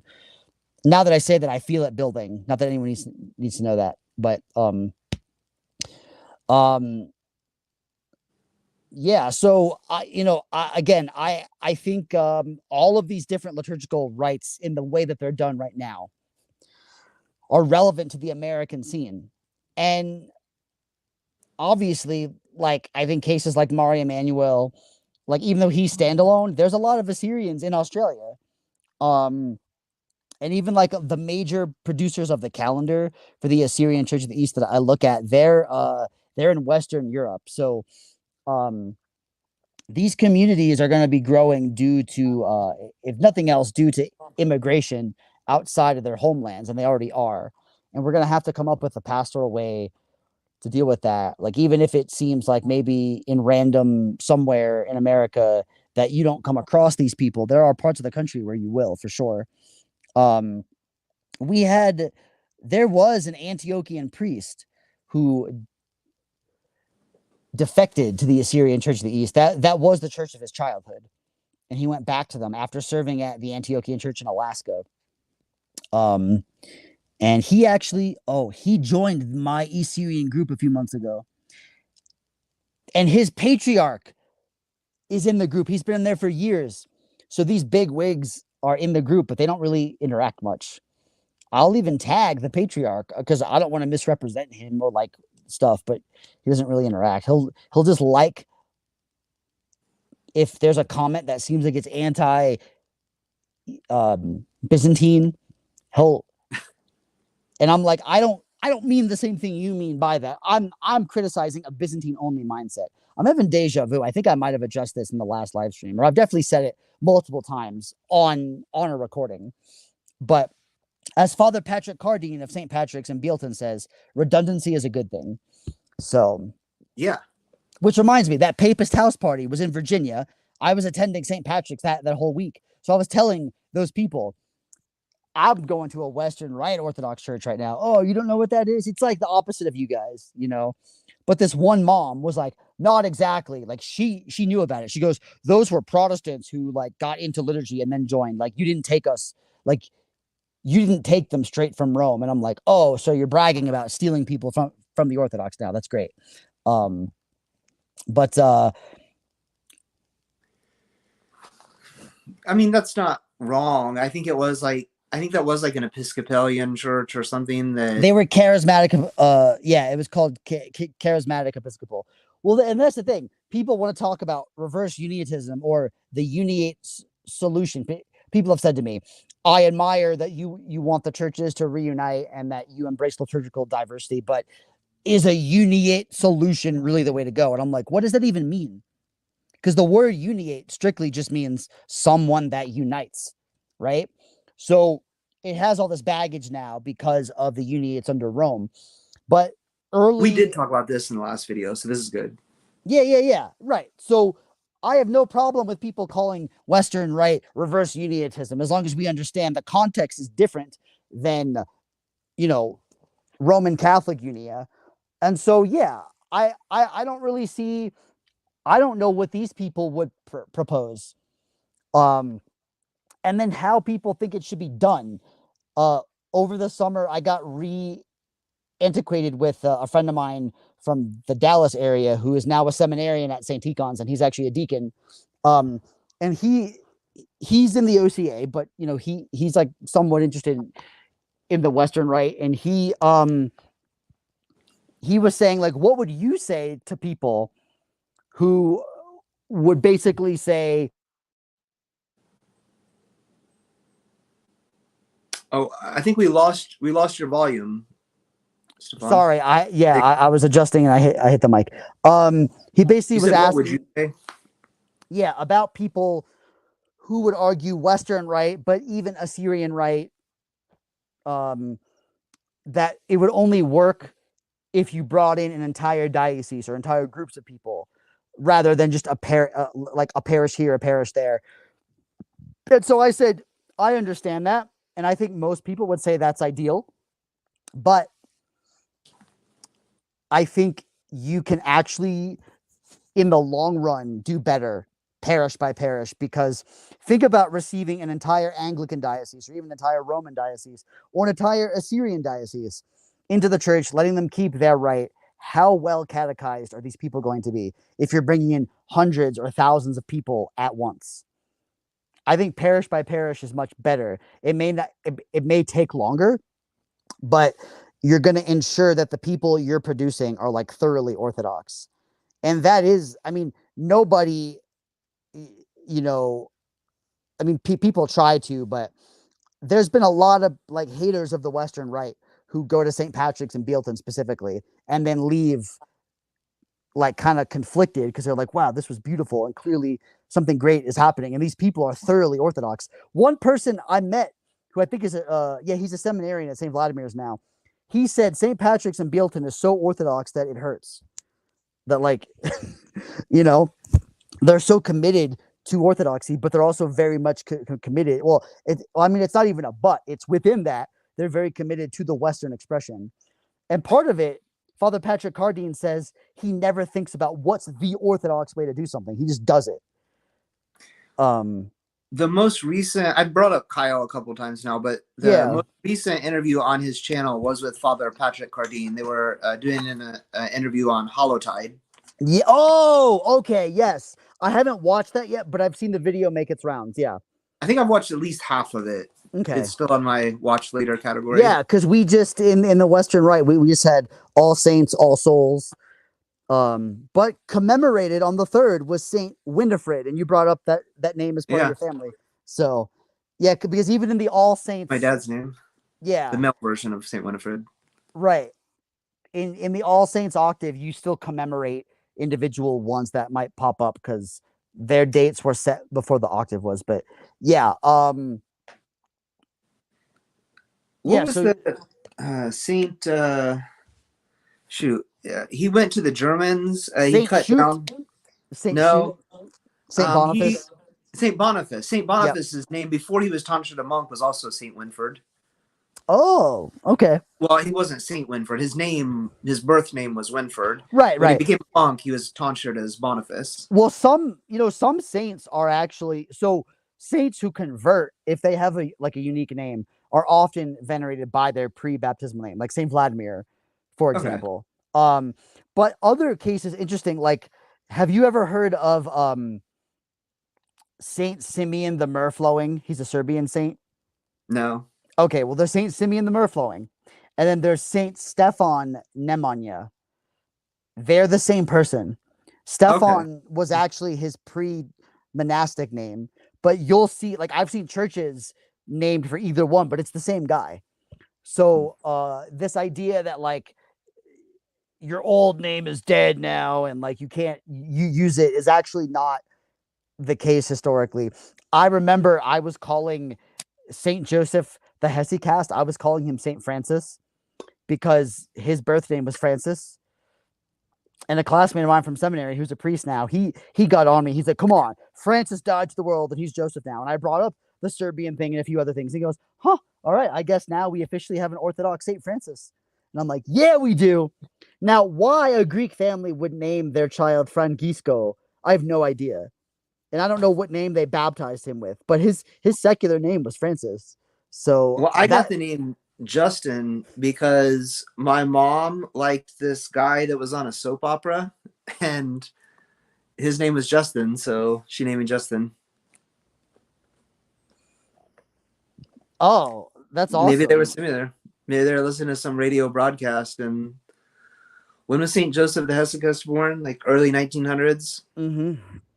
Like, man, I like this Francis guy on the radio, and that's just how it plays out sometimes. Oh, maybe, yeah. I didn't think about I that. think my dad wanted to name me Winford, like after himself, and Mm. my mom was like, "Nah, I ain't giving him no hillbilly name." So that was just the way it played out. Yeah. Oh man. My dad was back in Kentucky when I was born, so he didn't really get a lot of say. Oh.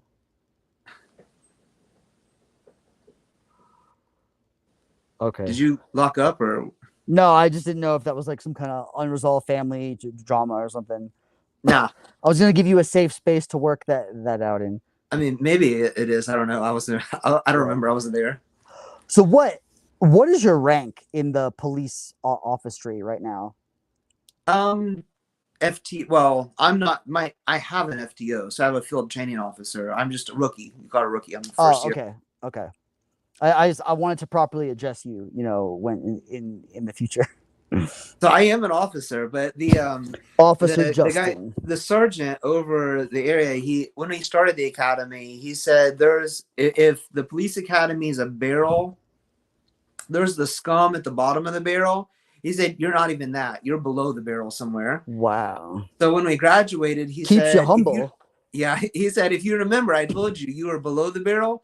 Now you've risen to the level of the scum at the bottom. So congratulations. You Wow. might be scum, but you're in the barrel now, so that's new.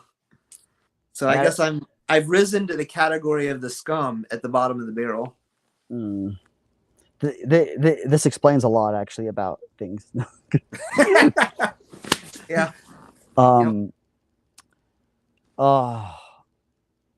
Yeah. Well, I mean, so this the guy you work with whose wife is Syrian, you never like figured out what her actual background was, right? I don't think they know. Like, they just know they were Christian. Like when they lived in Syria, they were Christian, and that's as much as if it was if it was regular Syria, she probably was not East Syriac then. Probably, I don't know. And she didn't go to church. I don't think she grew up going to church. So I got you. Like her grandmother went to church. I think probably her mom was baptized into the church, and then they might have been baptized. I don't know, but like they kind of fell off after that. So okay, I think I hear my mom upstairs, which is good. I mean, she's still alive and everything. Congratulations. Well, yeah, thank you. Yeah. Let's see. I'm checking a map right here that I made for personal viewing. Okay, you're in Dayton, Ohio, right? Yeah. Where did you go?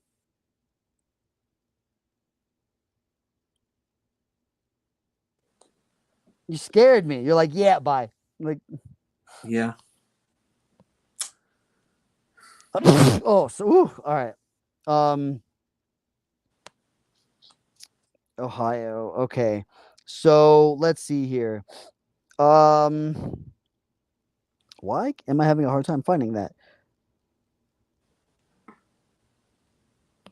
Okay. How far away are you from Middleton? Okay, so Middleton has about a half hour, a little more. So Middleton has a Maronite church. That's West Syriac, but still something, exotic and foreign-ish. That's under Rome. Although Maronites historically were East Syriac. They were East Syriacs who came, they were monks who came from Edessa, set up a monastery in Lebanon, were actually loyal to the Patriarchate of Antioch, but then they broke away because of the Monothelite heresy in the 7th century. And they deny this. They actually say we were always in union with Rome, but even Rome's documents on them says they were Monothelites. They had to repent of monothelitism to reunite with Rome in the 12th century. So that that is just really funny to me that they try to deny that. But somewhere along the line, they became West Syriac somehow. It's really hard to say because a lot of people that live where I do did not come from this area originally. Like their parents or grandparents came here to Right. work at like General Motors or Frigidaire or someplace like that. Great. And so they're all from different. Like my family's not from here. We're I got from you. somewhere else. So Well, guess what? what? In the town, oh, what town is this? Finneytown. You know what Finneytown, I have never heard of that. Ohio? It's Finneytown? it's closer to Cincinnati than it is to you. There's a Syro-Malabar Uniate Church. That's East Syriac. That's East Syriac Papists from India. So it's relevant to your life now. Okay. Cool. Because that is near you. You cannot pretend these people don't exist. And then if you get closer to is this Columbus? Yeah, we're There's- about the same distance from Cincinnati and Columbus. Yeah, so Columbus also has a Syro-Malabar church, St. Mary's. The other one in Finneytown is St. Chavra. I don't know who that is. But yeah, so there's two East Syriac Roman Catholic churches within a reasonable driving distance from you. I'm not telling you to go there, but maybe you want to show them this live stream. You tell them, you know, I acknowledge them and they can, you know, become Orthodox. Yeah. And then there's some other, there's some like Melkite and Ruthenian Uniate churches. That's boring. It's Byzantine. Even in Katy, Texas, where we had the Western Rite Conference, not too far is a Syro-Malabar church. About I think it's in like Melissa Town or something, or no, it's Is the Syro-Malabar Church, is that the one they call themselves the St. Thomas Christians? They were started by well, that's one of them. So you have St. the Thomas Syro. the Apostles. All Indian Christianity calls itself St. Thomas. Oh, okay. Because the group I'm going to bet you're thinking of is probably the Malankara, who are largely Oriental Orthodox, and they're West Syriac. But Okay. there's also a Syro-Malankar Uniate jurisdiction as well. Because of course there is. But yeah. And then within the Syro-Malabar, there's the Knanaya eparchy, or archeparchy. And then within that, they have a vicariate or a deanery that is called the Malankara Knanaya. They do the West Syriac Rite, even though they're under an East Syriac eparchy. And then there's Knanaya that are Syriac Orthodox, but they're all West Syriac. So yeah, it's good to know people like me. So earlier, it's kind of a hard subject change, but earlier you said you had been serving with Father Zachariah Lynch. Yes. Yeah, I really like him. I've never interacted with him before, but he has the blog, the Inkless Pen, I think is what it's called, and so he puts a lot of stuff out there. The Roots of Orthodoxy. He's done a lot of talking, and I've seen him a few other places, but mainly those two. The Roots of Orthodoxy page posts interviews with him where he's talking, and then he has the blog, the Inkless Pen, and I really like him a lot. Is from what I've seen of come visit. Come visit Colorado. Come to the monastery. Come visit his parish in Pueblo. I'll show you around. That'll take like a year before I can. All right, start saving up. Let's go. So maybe I'll have a mission going by then. It's probably take a little longer than a year. But also, speaking of Roots of Orthodoxy, did you see the one about the Western Rite? Yeah, I did. Yeah, that wasn't him. I facilitated that. I got them in touch. Nice. Well done. On my road trip, the same road trip I stayed with you on. You know, I'm just repeating that in case there's newer viewers who like didn't catch it the first few times. I drove from Father Zechariah's church. I served there for Saturday Vespers. Drove overnight to Wichita Falls, Texas, where Father Peter Kavanaugh is, and he let me sleep in the nursery for like an hour. And then invited me to serve. He's the one who was in the Roots of Orthodoxy page talking about. Yes, because on that trip, I asked him if he was interested in doing a Roots of Orthodoxy interview, because Roots of Orthodoxy, who wishes to remain anonymous, but I met him during Lent, and he was like, tap me into any other Orthodox priest you know, but also especially if they're Western Rite. So I was asking a bunch of priests I knew, and Father Peter, was very eager. So I introduced him to other Western Rite priests. I don't want to reveal who in case it doesn't work out, but that's a small circle. But yeah, so Father Peter is the one who answered the call, and they were able to meet and do that with. But yeah, so I started off my road trip serving with Father Zechariah and then serving with Father Peter, and that's great because they're affiliated with Roots of Orthodoxy. So people,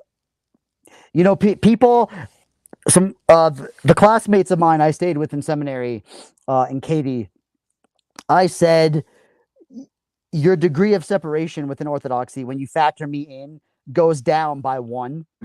And I know we addressed this in the last live stream, but then the wife of that family, she said, no, it just goes down to 1, period. Like, you're 1 degree of separation from Stefan in American Orthodoxy. I'm like, I hope that's true one day. I don't know if that's actually true, but I'd like to think it is. So I don't even know what that means, what you just said. Okay, you understand the concept of 6 degrees of separation, right? Not really. 6 degrees of separation is this idea that every person in the world, if nothing else, you probably through 6 people then can meet in common. So yeah, but with me, I like to say it goes down by at least 1. But you're so well connected to everybody in the United States Orthodoxy. Yeah, but then That's probably true. The wife of this classmate, she's like, no, it's just you're 1 degree of separation from everybody through you, like through me, through Rita Stefan. There's 1 degree of separation between everybody in American Orthodoxy. Yeah, and maybe be beyond.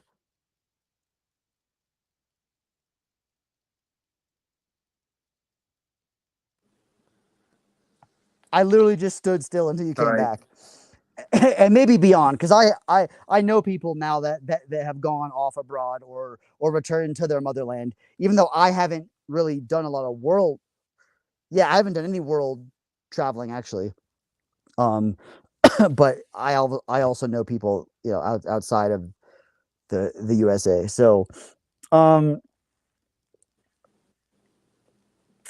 yeah, I guess I'm kind of a big deal, but not enough to get more than a handful of viewers at this hour of the day. But I have a lot of people, though, I sent this link to that said they have class, they have work, so they're going to watch it later. That's what I do. I usually don't listen to live streams while they're on. I wait till they're over and then listen on double speed. Oh, you're one of those people, huh? Yeah. I don't have a lot of internet time these days, though. You don't have a lot. Yeah, well, that's why we had this very specific time frame. Yeah, and it took like a month to set this up. Mm-hmm. I was out of town for a while. I graduated and stuff going on. So yeah, you've had a lot of changes. Yeah, because you had just stepped down from being a teacher when we first did this. Yeah, the last live stream. Yeah, and actually, you haven't had anyone else on your channel, right? I don't think I have. That's flattering to me that I'm an exclusive. We should do this every few months. There's some people that want to be on the channel, and I just haven't set it up. Like, they've asked me about it, and I'm like, yeah. And I thought it was a good idea. I just didn't. Yeah. Well, I think at night we got a lot more people that were there and like submitting questions and stuff. But yeah. So it may not seem like it, but I promise you, like, Assyrian Orthodoxy is a hot topic. I mean, maybe because I'm always thinking about it, and I've got the group, and I talk to certain people that find it interesting. But one thing though that so I started giving homilies, right? I gave my first one at the Antiochian Church in Bowling Green, Kentucky. Um, oh, You're low key. I You're thought low she key was kind of celebrity I thought status. she was calling me Father Stefan, and I'm like, that means for real. That's what the young people FR Uh, means for real. Yeah. I would have Although never. I would have never known I that. know, right? Well, I'm 35, so I got a foot in their door and I got a foot in the old door. You In know. my door, in the old people's Yeah. door. Yep. So, I'm 43, so oh yeah, yeah. So you're Gen X. yeah, I'm like Yeah. I don't know. I think I'm millennial. Oh, really?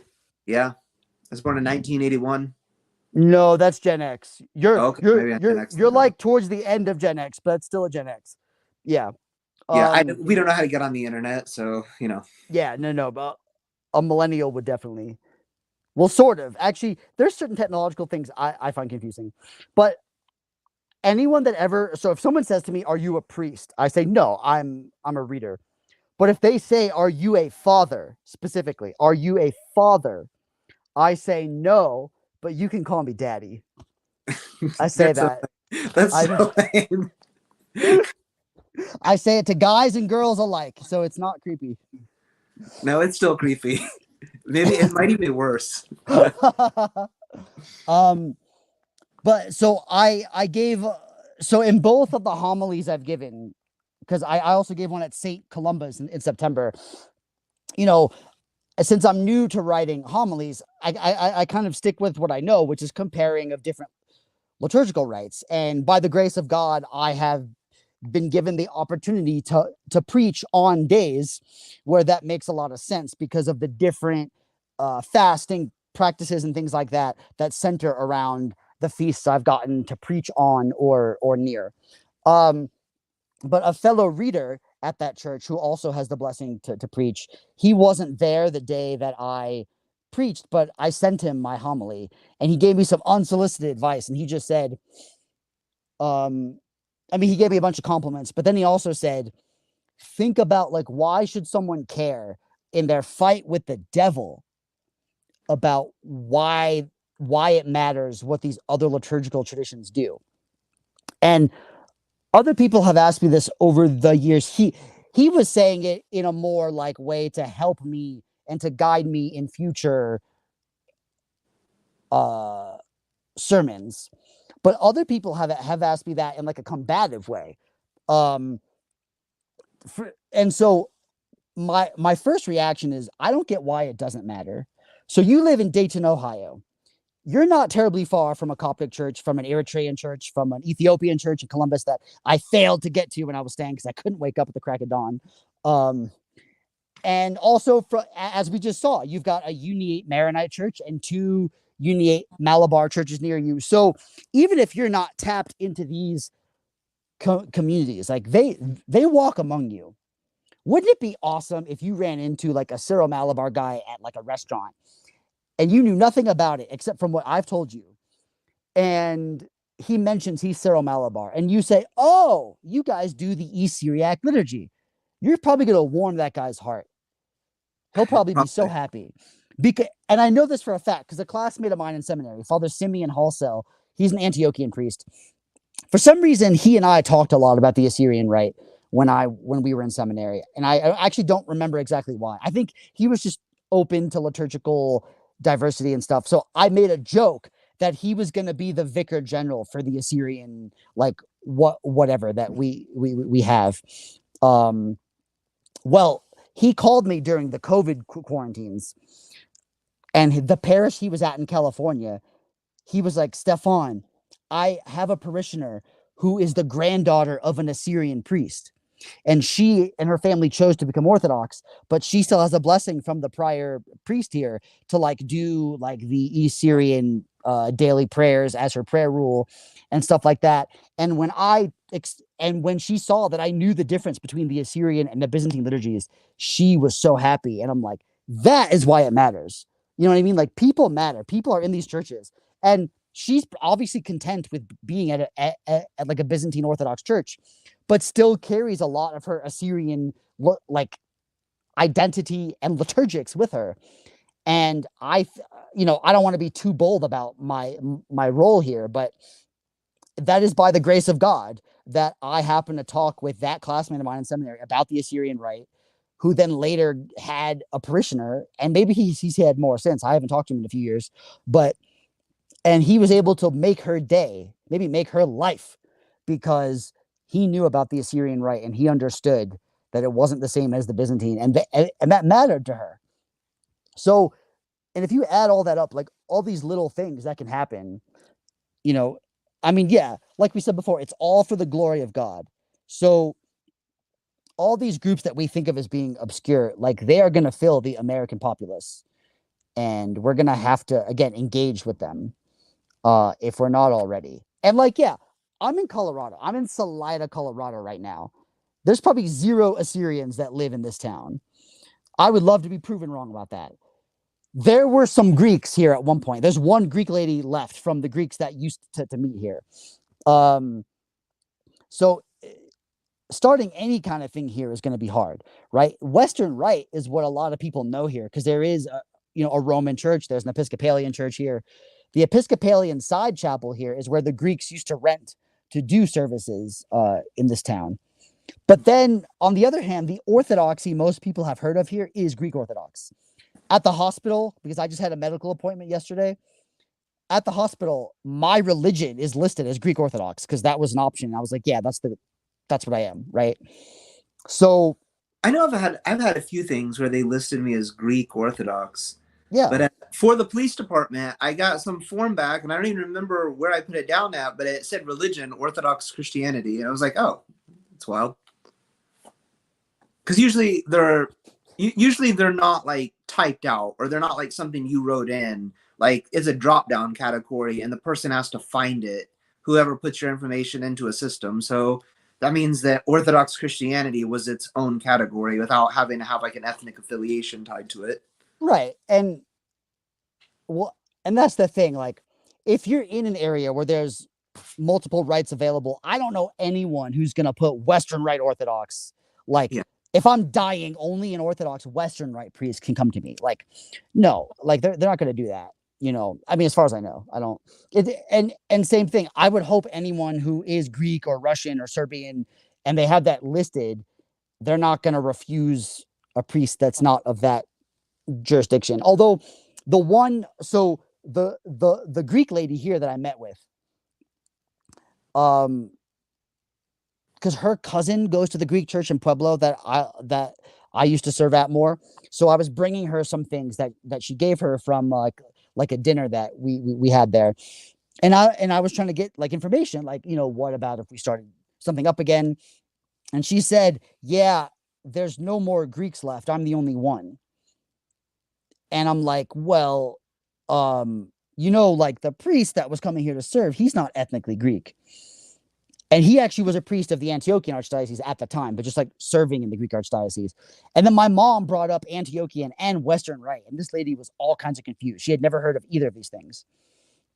And so I had to explain, okay, it's the Greek Orthodox Patriarchate of Antioch. It's in the Middle East. And I was like, Father Stephen, this priest, he is an Antiochian priest. And then I had to explain what Western Rite was. So like, and my mom was confused. My mom's like, she's Orthodox. How does she not know about this? And I'm like, Mom, you're going to find that I'm smarter than a lot of Orthodox people. And by being my mom and you just learning these things from me, you're going to be smarter than a lot of Orthodox people. Like my mother, and like she doesn't fully understand all of it. If you ask her to explain it all, she might not be able to, but she understands that the Antiochian Archdiocese exists, that the Western Rite exists, right? She's been with me to a Coptic service, and she actually was like, that's different than what you usually do in these other, like, so my mom can like visually recognize different rites. There's even Orthodox people who can't do that, and then It's as much about being smart, though. It's in that case, like I know there's a lot of Greek people that I've met that like kind of before, when I was saying that it's a mistake, it's a misnomer, that people will talk about the Greek Orthodox Church and they think that it's like an ethnic church for Greeks. I guess the reverse side of that is, for a lot of Greek people, that actually is what it is. Like it's Yeah. not an Orthodox church, it's a Greek church for Greeks. And Right. that is kind of how they view it. That's not universally the case. And This is where I sleep sometimes. No, I'm just kidding. in the cage. Yeah, No, no, it's where the cat I, goes I sometimes. guess I want to clarify that that's not universally how it is, because in my mind, that's a very bad, like that's an insulting thing to say about somebody when you can't decipher the orthodoxy and trueness of the church from your ethnic affiliation. Like to reduce it to an ethnic affiliation to me would be an offensive thing. I would say Right. that's an offensive thing to say about someone. I think for people that feel that way, though, they would not take that as an offense. They would agree and say, yeah, that's what it is. Yeah. So Well, I guess that's a difference of opinion. well, I do want to clarify. I mean, I think you know this about me. I just like to use words that are like sharp and that will probably offend people. So I don't actually think I'm smarter than this lady. Um, but she obviously is not as aware of the diversity of Orthodoxy, even just within her Eastern or Byzantine world. Because in her mind, it was just about Greeks and being Greek, and had never even heard of the Antiochians, even though the priest serving them was an Antiochian priest. And she certainly had no clue about Western Rite. Yeah, I have she wasn't a friend. She was a coworker at one point when I worked in healthcare, and she was Lebanese. And it Mhm. was the exact same thing. She went to St. James down in Loveland, which I think Yep, you've been to, I have. and she called it the Lebanese church. And I says, "Oh yeah, like it's Antiochian," and she had no idea what that was. It was like you baptized in this church, you go there, your family's part of this, and like no idea about Orthodoxy. She's like, "What's like Catholic, right?" I'm like, "Oh my Well, gosh, like yes, we are Catholic. yeah," but that's not what she meant. And so it was a pretty wild conversation. And then yeah, there was other problematic things, like yeah, it was pretty wild. But Yeah. for her, the church was Lebanese. It wasn't Orthodox. I don't even know that it was Christian. It was just Lebanese, and that Yeah. was the only part she knew about it. Well, that is something that people sometimes will bring up, like, oh, this is like these other rites are confusing for people. Well, I'm refraining from saying the sentence that's on my mind. I'm just going to give some quick case studies.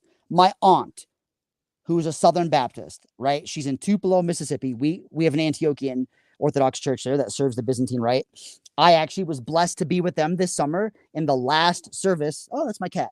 The last service in their old space, which was down the street from where Elvis was born. Nice.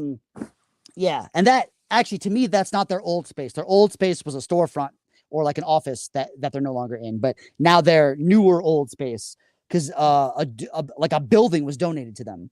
Their new building is actually a lot closer to where my aunt lives.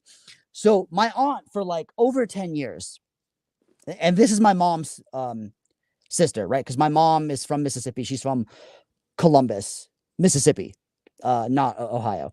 So her sister lives in Tupelo now, and has for a long time. When I first converted to Orthodoxy, my aunt multiple times would be like, remind me, are you Christian? And I'm like, yes, like, blah, blah, this and that. And she's like, I just get confused because you talk about all this other stuff. Okay. On this trip, for some reason, my aunt, she's been following me on Facebook and stuff. And she says to me, all those churches that you post in are like, they all look really pretty. Like, I would love to come visit someday. And I was like, well, please do. And she then asked me for some reason, do you have communion every time? And I said, well, the Eucharist is, ideally it's offered every Sunday. And that's the service known as the Divine Liturgy or the Mass, because she's heard of the word Mass before. And you can theoretically pretty much offer it any day, but a lot of churches, they'll do every Sunday and on certain feast days. And then she was asking me like about how it's done. And then I had to explain to her like the difference. I was like, well, the monastery I was at, they do it more of like the host style that you might have seen in like a Roman Catholic church, because like they follow the Western Rite, you know what I mean? And she completely understood. Like she was like, yes, of course. Like she's like, yes, of course, the service would develop differently in different like cultures or something. That's not exactly how she worded it, but she articulated to me an understanding that Orthodox people sometimes don't get. Okay. And she is someone who like liturgical living is not something she's exposed to very often. Like I'm pretty much the only one. But 10 years of asking me if I'm even a Christian, she understands, yeah, Western right, this right, that right. Okay, yeah. And then I'm just related to this before you move on. I was in conversation with my mom and I said something about a monastery and she was like, "What is that?" And I started to say something about it and she's like, "Well, she said, how do you know anything about it?" And I said, "You know that the whole month that I was in Greece, I was living in a monastery." Like, and she's like, "Oh God, you're not going to become one, are you?" And I said, "Like a monk?" And she was like, "Yeah." And I was like, "No, I'm married. You can't be married and become a monk." And she's like, "Oh, thank God." You can technically you can, but yeah, we don't need to. Well, that's true. I could like you can mutually separate, or God forbid if she dies. I mean, you could become. Oh, speaking of your wife, I think on the last live stream we said I hadn't met her, but she reminded me when I stayed with you guys. I did meet her briefly, but she had to run to choir practice or something. Oh yeah, that's right. So I actually had met your wife before, but we weren't in touch on Facebook, so I forgot. But now we are. So now we're all. We're all. I'm sure she's watching this. No, she's up. She's here. She's upstairs working right now. So she's about to finish, and then we'll need to go. So. Oh yeah, I was trying to see if I can get you to go past time because I'm a little stinker like that. No, she's gonna be on a tight schedule. So when she finishes, we'll be off. All right. Well, then give me my 9 minutes here. Okay. So, another thing is the big OCA church in Colorado Springs that I'll go to sometimes. I don't serve there. I go to the chanter chairs in the back and I just relax. Nice. And those chanter chairs are not for plebs. They are for people in black that are not doing something in the service, but they don't, people don't enforce that anymore. She's she's one of the sopranos. Hey, try the cannolis. So, at that church, there's a lot of catechumens there right now, and thank God. And when they ask me, they see I'm a dude in black who's not serving in their parish, so they're kind of like, "What's your deal?" And I'll explain, like, I'm a reader, and I actually do serve in some OCA parishes, but not this one because there's just plenty of people there to do stuff. I'm not needed, and then I always hesitate because I don't know what they know. So I'm like, I'm part of a jurisdiction known as the Antiochian Archdiocese. And sometimes they've heard of it, sometimes they haven't. And then I specify Western Rite when they ask me like what my assignments are and stuff. This one catechumen I met, I said, "Okay, just stop me when you get lost." I said, "I'm part of the Antiochian Archdiocese." He goes, "Oh, I was attending an Antiochian church in California before I got here." I was like, "Okay, great." And actually, this guy isn't even a catechumen yet. I think he's still an inquirer. Then I said, "Okay, now get ready for this. I serve in like a sub jurisdiction called the Western Rite Vicariate." And you know what he says to me? "Oh, there's that monastery." And I'm like, "Yeah, I'm there like a lot. And I lived there for a year." So these inquirers and these catechumens are more like in like the new wave, the post COVID wave. They are actually embracing the diversity that naturally exists in the church. And so when they accept that, Western Rite's a thing, and their, like their phronema is more awakened to the fact that like the Oriental Orthodox would keep their rites, and that there is room for an Assyrian Rite or Persian Rite or whatever you want to call it, like in the church. And so that warms my heart that like you have a lot, and it is thanks to things like the internet and like knowing where to look for a lot of this stuff. But there is and then if I mention Western Rite in front of people who have been Orthodox for a few years, some of them get confused. And I'm like, why are the people that are not Orthodox able to grasp the concept a lot more easy than people that are already in the church? And again, there are exceptions, but it's like they like limit their mind to what liturgy is only on what they experience. I guess I have mixed feelings on that because I don't think that's a bad thing. Like, just you're not that you would limit your mind exactly, but like if you're just somebody who's like, I just want to go to church and learn what we do at church, and that's all, like, I don't think that's a bad thing per se. I don't think that's bad either. I just think when you're hostile, finding out somebody you're in communion with, or potentially in communion with, even if you're not, does something different. Yeah, that's a problem. I agree. That's rude. I agree with that. Yeah. So I'm like, in my mind, these things don't sound as mean as maybe when I say them, but like, what? But I do think priests should do better on teaching people stuff. Like, we're in Colorado. There's a Western Rite monastery, and there's three. What is going on with my thing? There's a Western Rite monastery, and there's three parishes, and then there's two mission things that have started recently, and there's actually could potentially be more.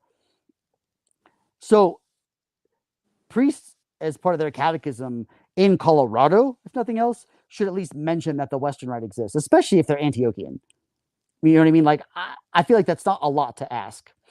And I've actually been called upon in places when the Western Rite has come up, because I happen to be there to explain it, which is great. You know, it's good for people to know when they can like defer to someone else's expertise. But I always try to illustrate it's not just East and West. There's a lot of different rites, and that's part of why the Assyrian Rite, I think, is important, because it's something beyond East West. I mean, it's like the furthest east you can go. You know, from the perspective of most of the East Syriacs, we're all Western, right? So yeah, right. There's like writings where they refer to like Western Christians, but they're actually talking about like the Byzantine Empire, because they're just so far east that the Eastern Orthodox Church or Eastern Patriarchate, it's like Byzantine, is actually still Western for them. Exactly. And so East and West can be kind of false dichotomies. I mean, there's no question that West is West, because it's the furthest West you'll go, you know, again, especially if we're talking about liturgical rites. But all of these distinct cultures and rites, I mean, are known as like Eastern or Oriental, kind of out of convenience. And then again, even within the Syriac, right, there's East Syriac, but there's also West Syriac as well. And those are very, you know, those are two different rites. I think it St. Columba. He writes in one place and he says, us who live at the edge of the world. That's great. I love that writing. That's fitting, because I serve at a St. Columba's church. I'm having to stand because the closest plug to that futon is like on the wall here. I don't. So this whole space, there's a long-term plan. You see, there's piping for a bathroom, but we don't have a bathroom here. Yeah. So once we like, you know, kind of figure out what to do with all this stuff, I'm hoping peg piping. Yeah. So this could turn into another room, which would be great. And then I'd actually have a bathroom down here too. So anyway, for people that find that interesting, our bathroom is under construction now. Okay. The floor room that's on the back there. We just last night we put down concrete in the back to level floor, I think your wife, she posted something on Facebook about that, right? Yeah, she cleared it out. All that wood that's now was down is now. I put a primer over it, and then we covered it in concrete. So we're gonna put down flooring back there, like tile flooring. So nice. All right, man. I think we're gonna have to bring this in for close. Well, I hope I was able to make all the main points that I should have made. When did this start? A rosary group. Oh. So she heard about Western Rite from a Greek priest. That's cool. Yeah. I would say all of these rites exist in the heart and the mind of the church, because this one guy that I've known for a while was like, his argument against the Western Rite, and I guess any of these other rites too, is that they haven't been in continuous use in the canonical church. And I'm like, but so what? They've been in continuous use, period. And I would argue in heaven, they are done. Bishop Jerome, who formerly was Rocor's Western Rite guy, he made the same argument. He said all the different rites are done in heaven, even if they're not all in union here or done in the same church here. And I guess people want to believe heaven is like this big amalgamation where you like don't know what's going on, you get lost in the mystery. But Well, if a rite had to be done continuously by a canonical church for it to be still in use, then we would have to discontinue the liturgy of St. John Chrysostom and the Byzantine Rite because it was under iconoclast bishops. that is a hard sell. But So, I'll take it because it fits with my agenda. But I don't even know that I want to go there. But well, I mean, my point's not that if we shouldn't do it. My point's that that's not no, a no, no, relevant no. I factor. know. I know you're definitely not saying that we shouldn't because you do it. Yeah, If somebody's going to like make an argument for that, then you have to be consistent with your argument. So you'd be throwing the baby out with the bathwater. exactly. You know, and I've even come across people who still think that there are Assyrian Rite Orthodox churches. Now, some of it's because they hear about the other stuff we talked about before and they conflate them and not, but some of them know about the Russian thing in Ormia from a century ago and they think it's still active. I'm like, no, it's not. Or they'll hear about like there's that Georgian priest, Father Seraphim, who has that beautiful voice. He's ethnically Assyrian, but he serves. Oh, The, yeah. yeah. He does the double. He does like the Our Father in Aramaic. Yes. Right. Yeah. So he is ethnically Assyrian. I don't know if he grew up in the Assyrian church or if he's always been Orthodox, but he serves the Georgian use of the Byzantine Rite. I mean, he doesn't serve the Assyrian Rite, but so people will come across stuff like that and just kind of confuse and conflate. But you know, all things for the glory of God, right? I mean, that's what we were saying before. So that, I mean, you know, and this one OCA priest I met over the summer, Father David Wooten, said like, you know, not everyone has the calling to be as intense as I am about this. I'm like, yeah, that's true. I mean, all rites matter entails people serving their one liturgical rite that they know in their parish. That is part of it. So Yeah. Well, pray for me. I am not able to go to church right now because I have to work on Sundays. oh no. Yeah. So That is okay, yeah, for sure. for most part, like when I've been in other jobs, it was like, oh, this sucks. I have to go to work. I should be at church right now. But, I will say, like, as a police officer, it's like, this is a job that has to be done on Sundays. So, like, I don't really complain or, like, And you can't be like on duty and sneak over to church and just I think some cops can and do, but just because I'm in like my rookie year and I'm under another field training officer, I can't do that right now. okay. Well, yeah, I'll definitely. Yeah, that's a bummer. But at least you're doing good work, right? I mean, you're serving like, even though I made some jokes before, you know, you are serving the community, and any problems people want to bring up about the police force needs good people like you know, to like go and do the good work. So thank you Bye, for so thank you for your service. Seriously. thank you, sir.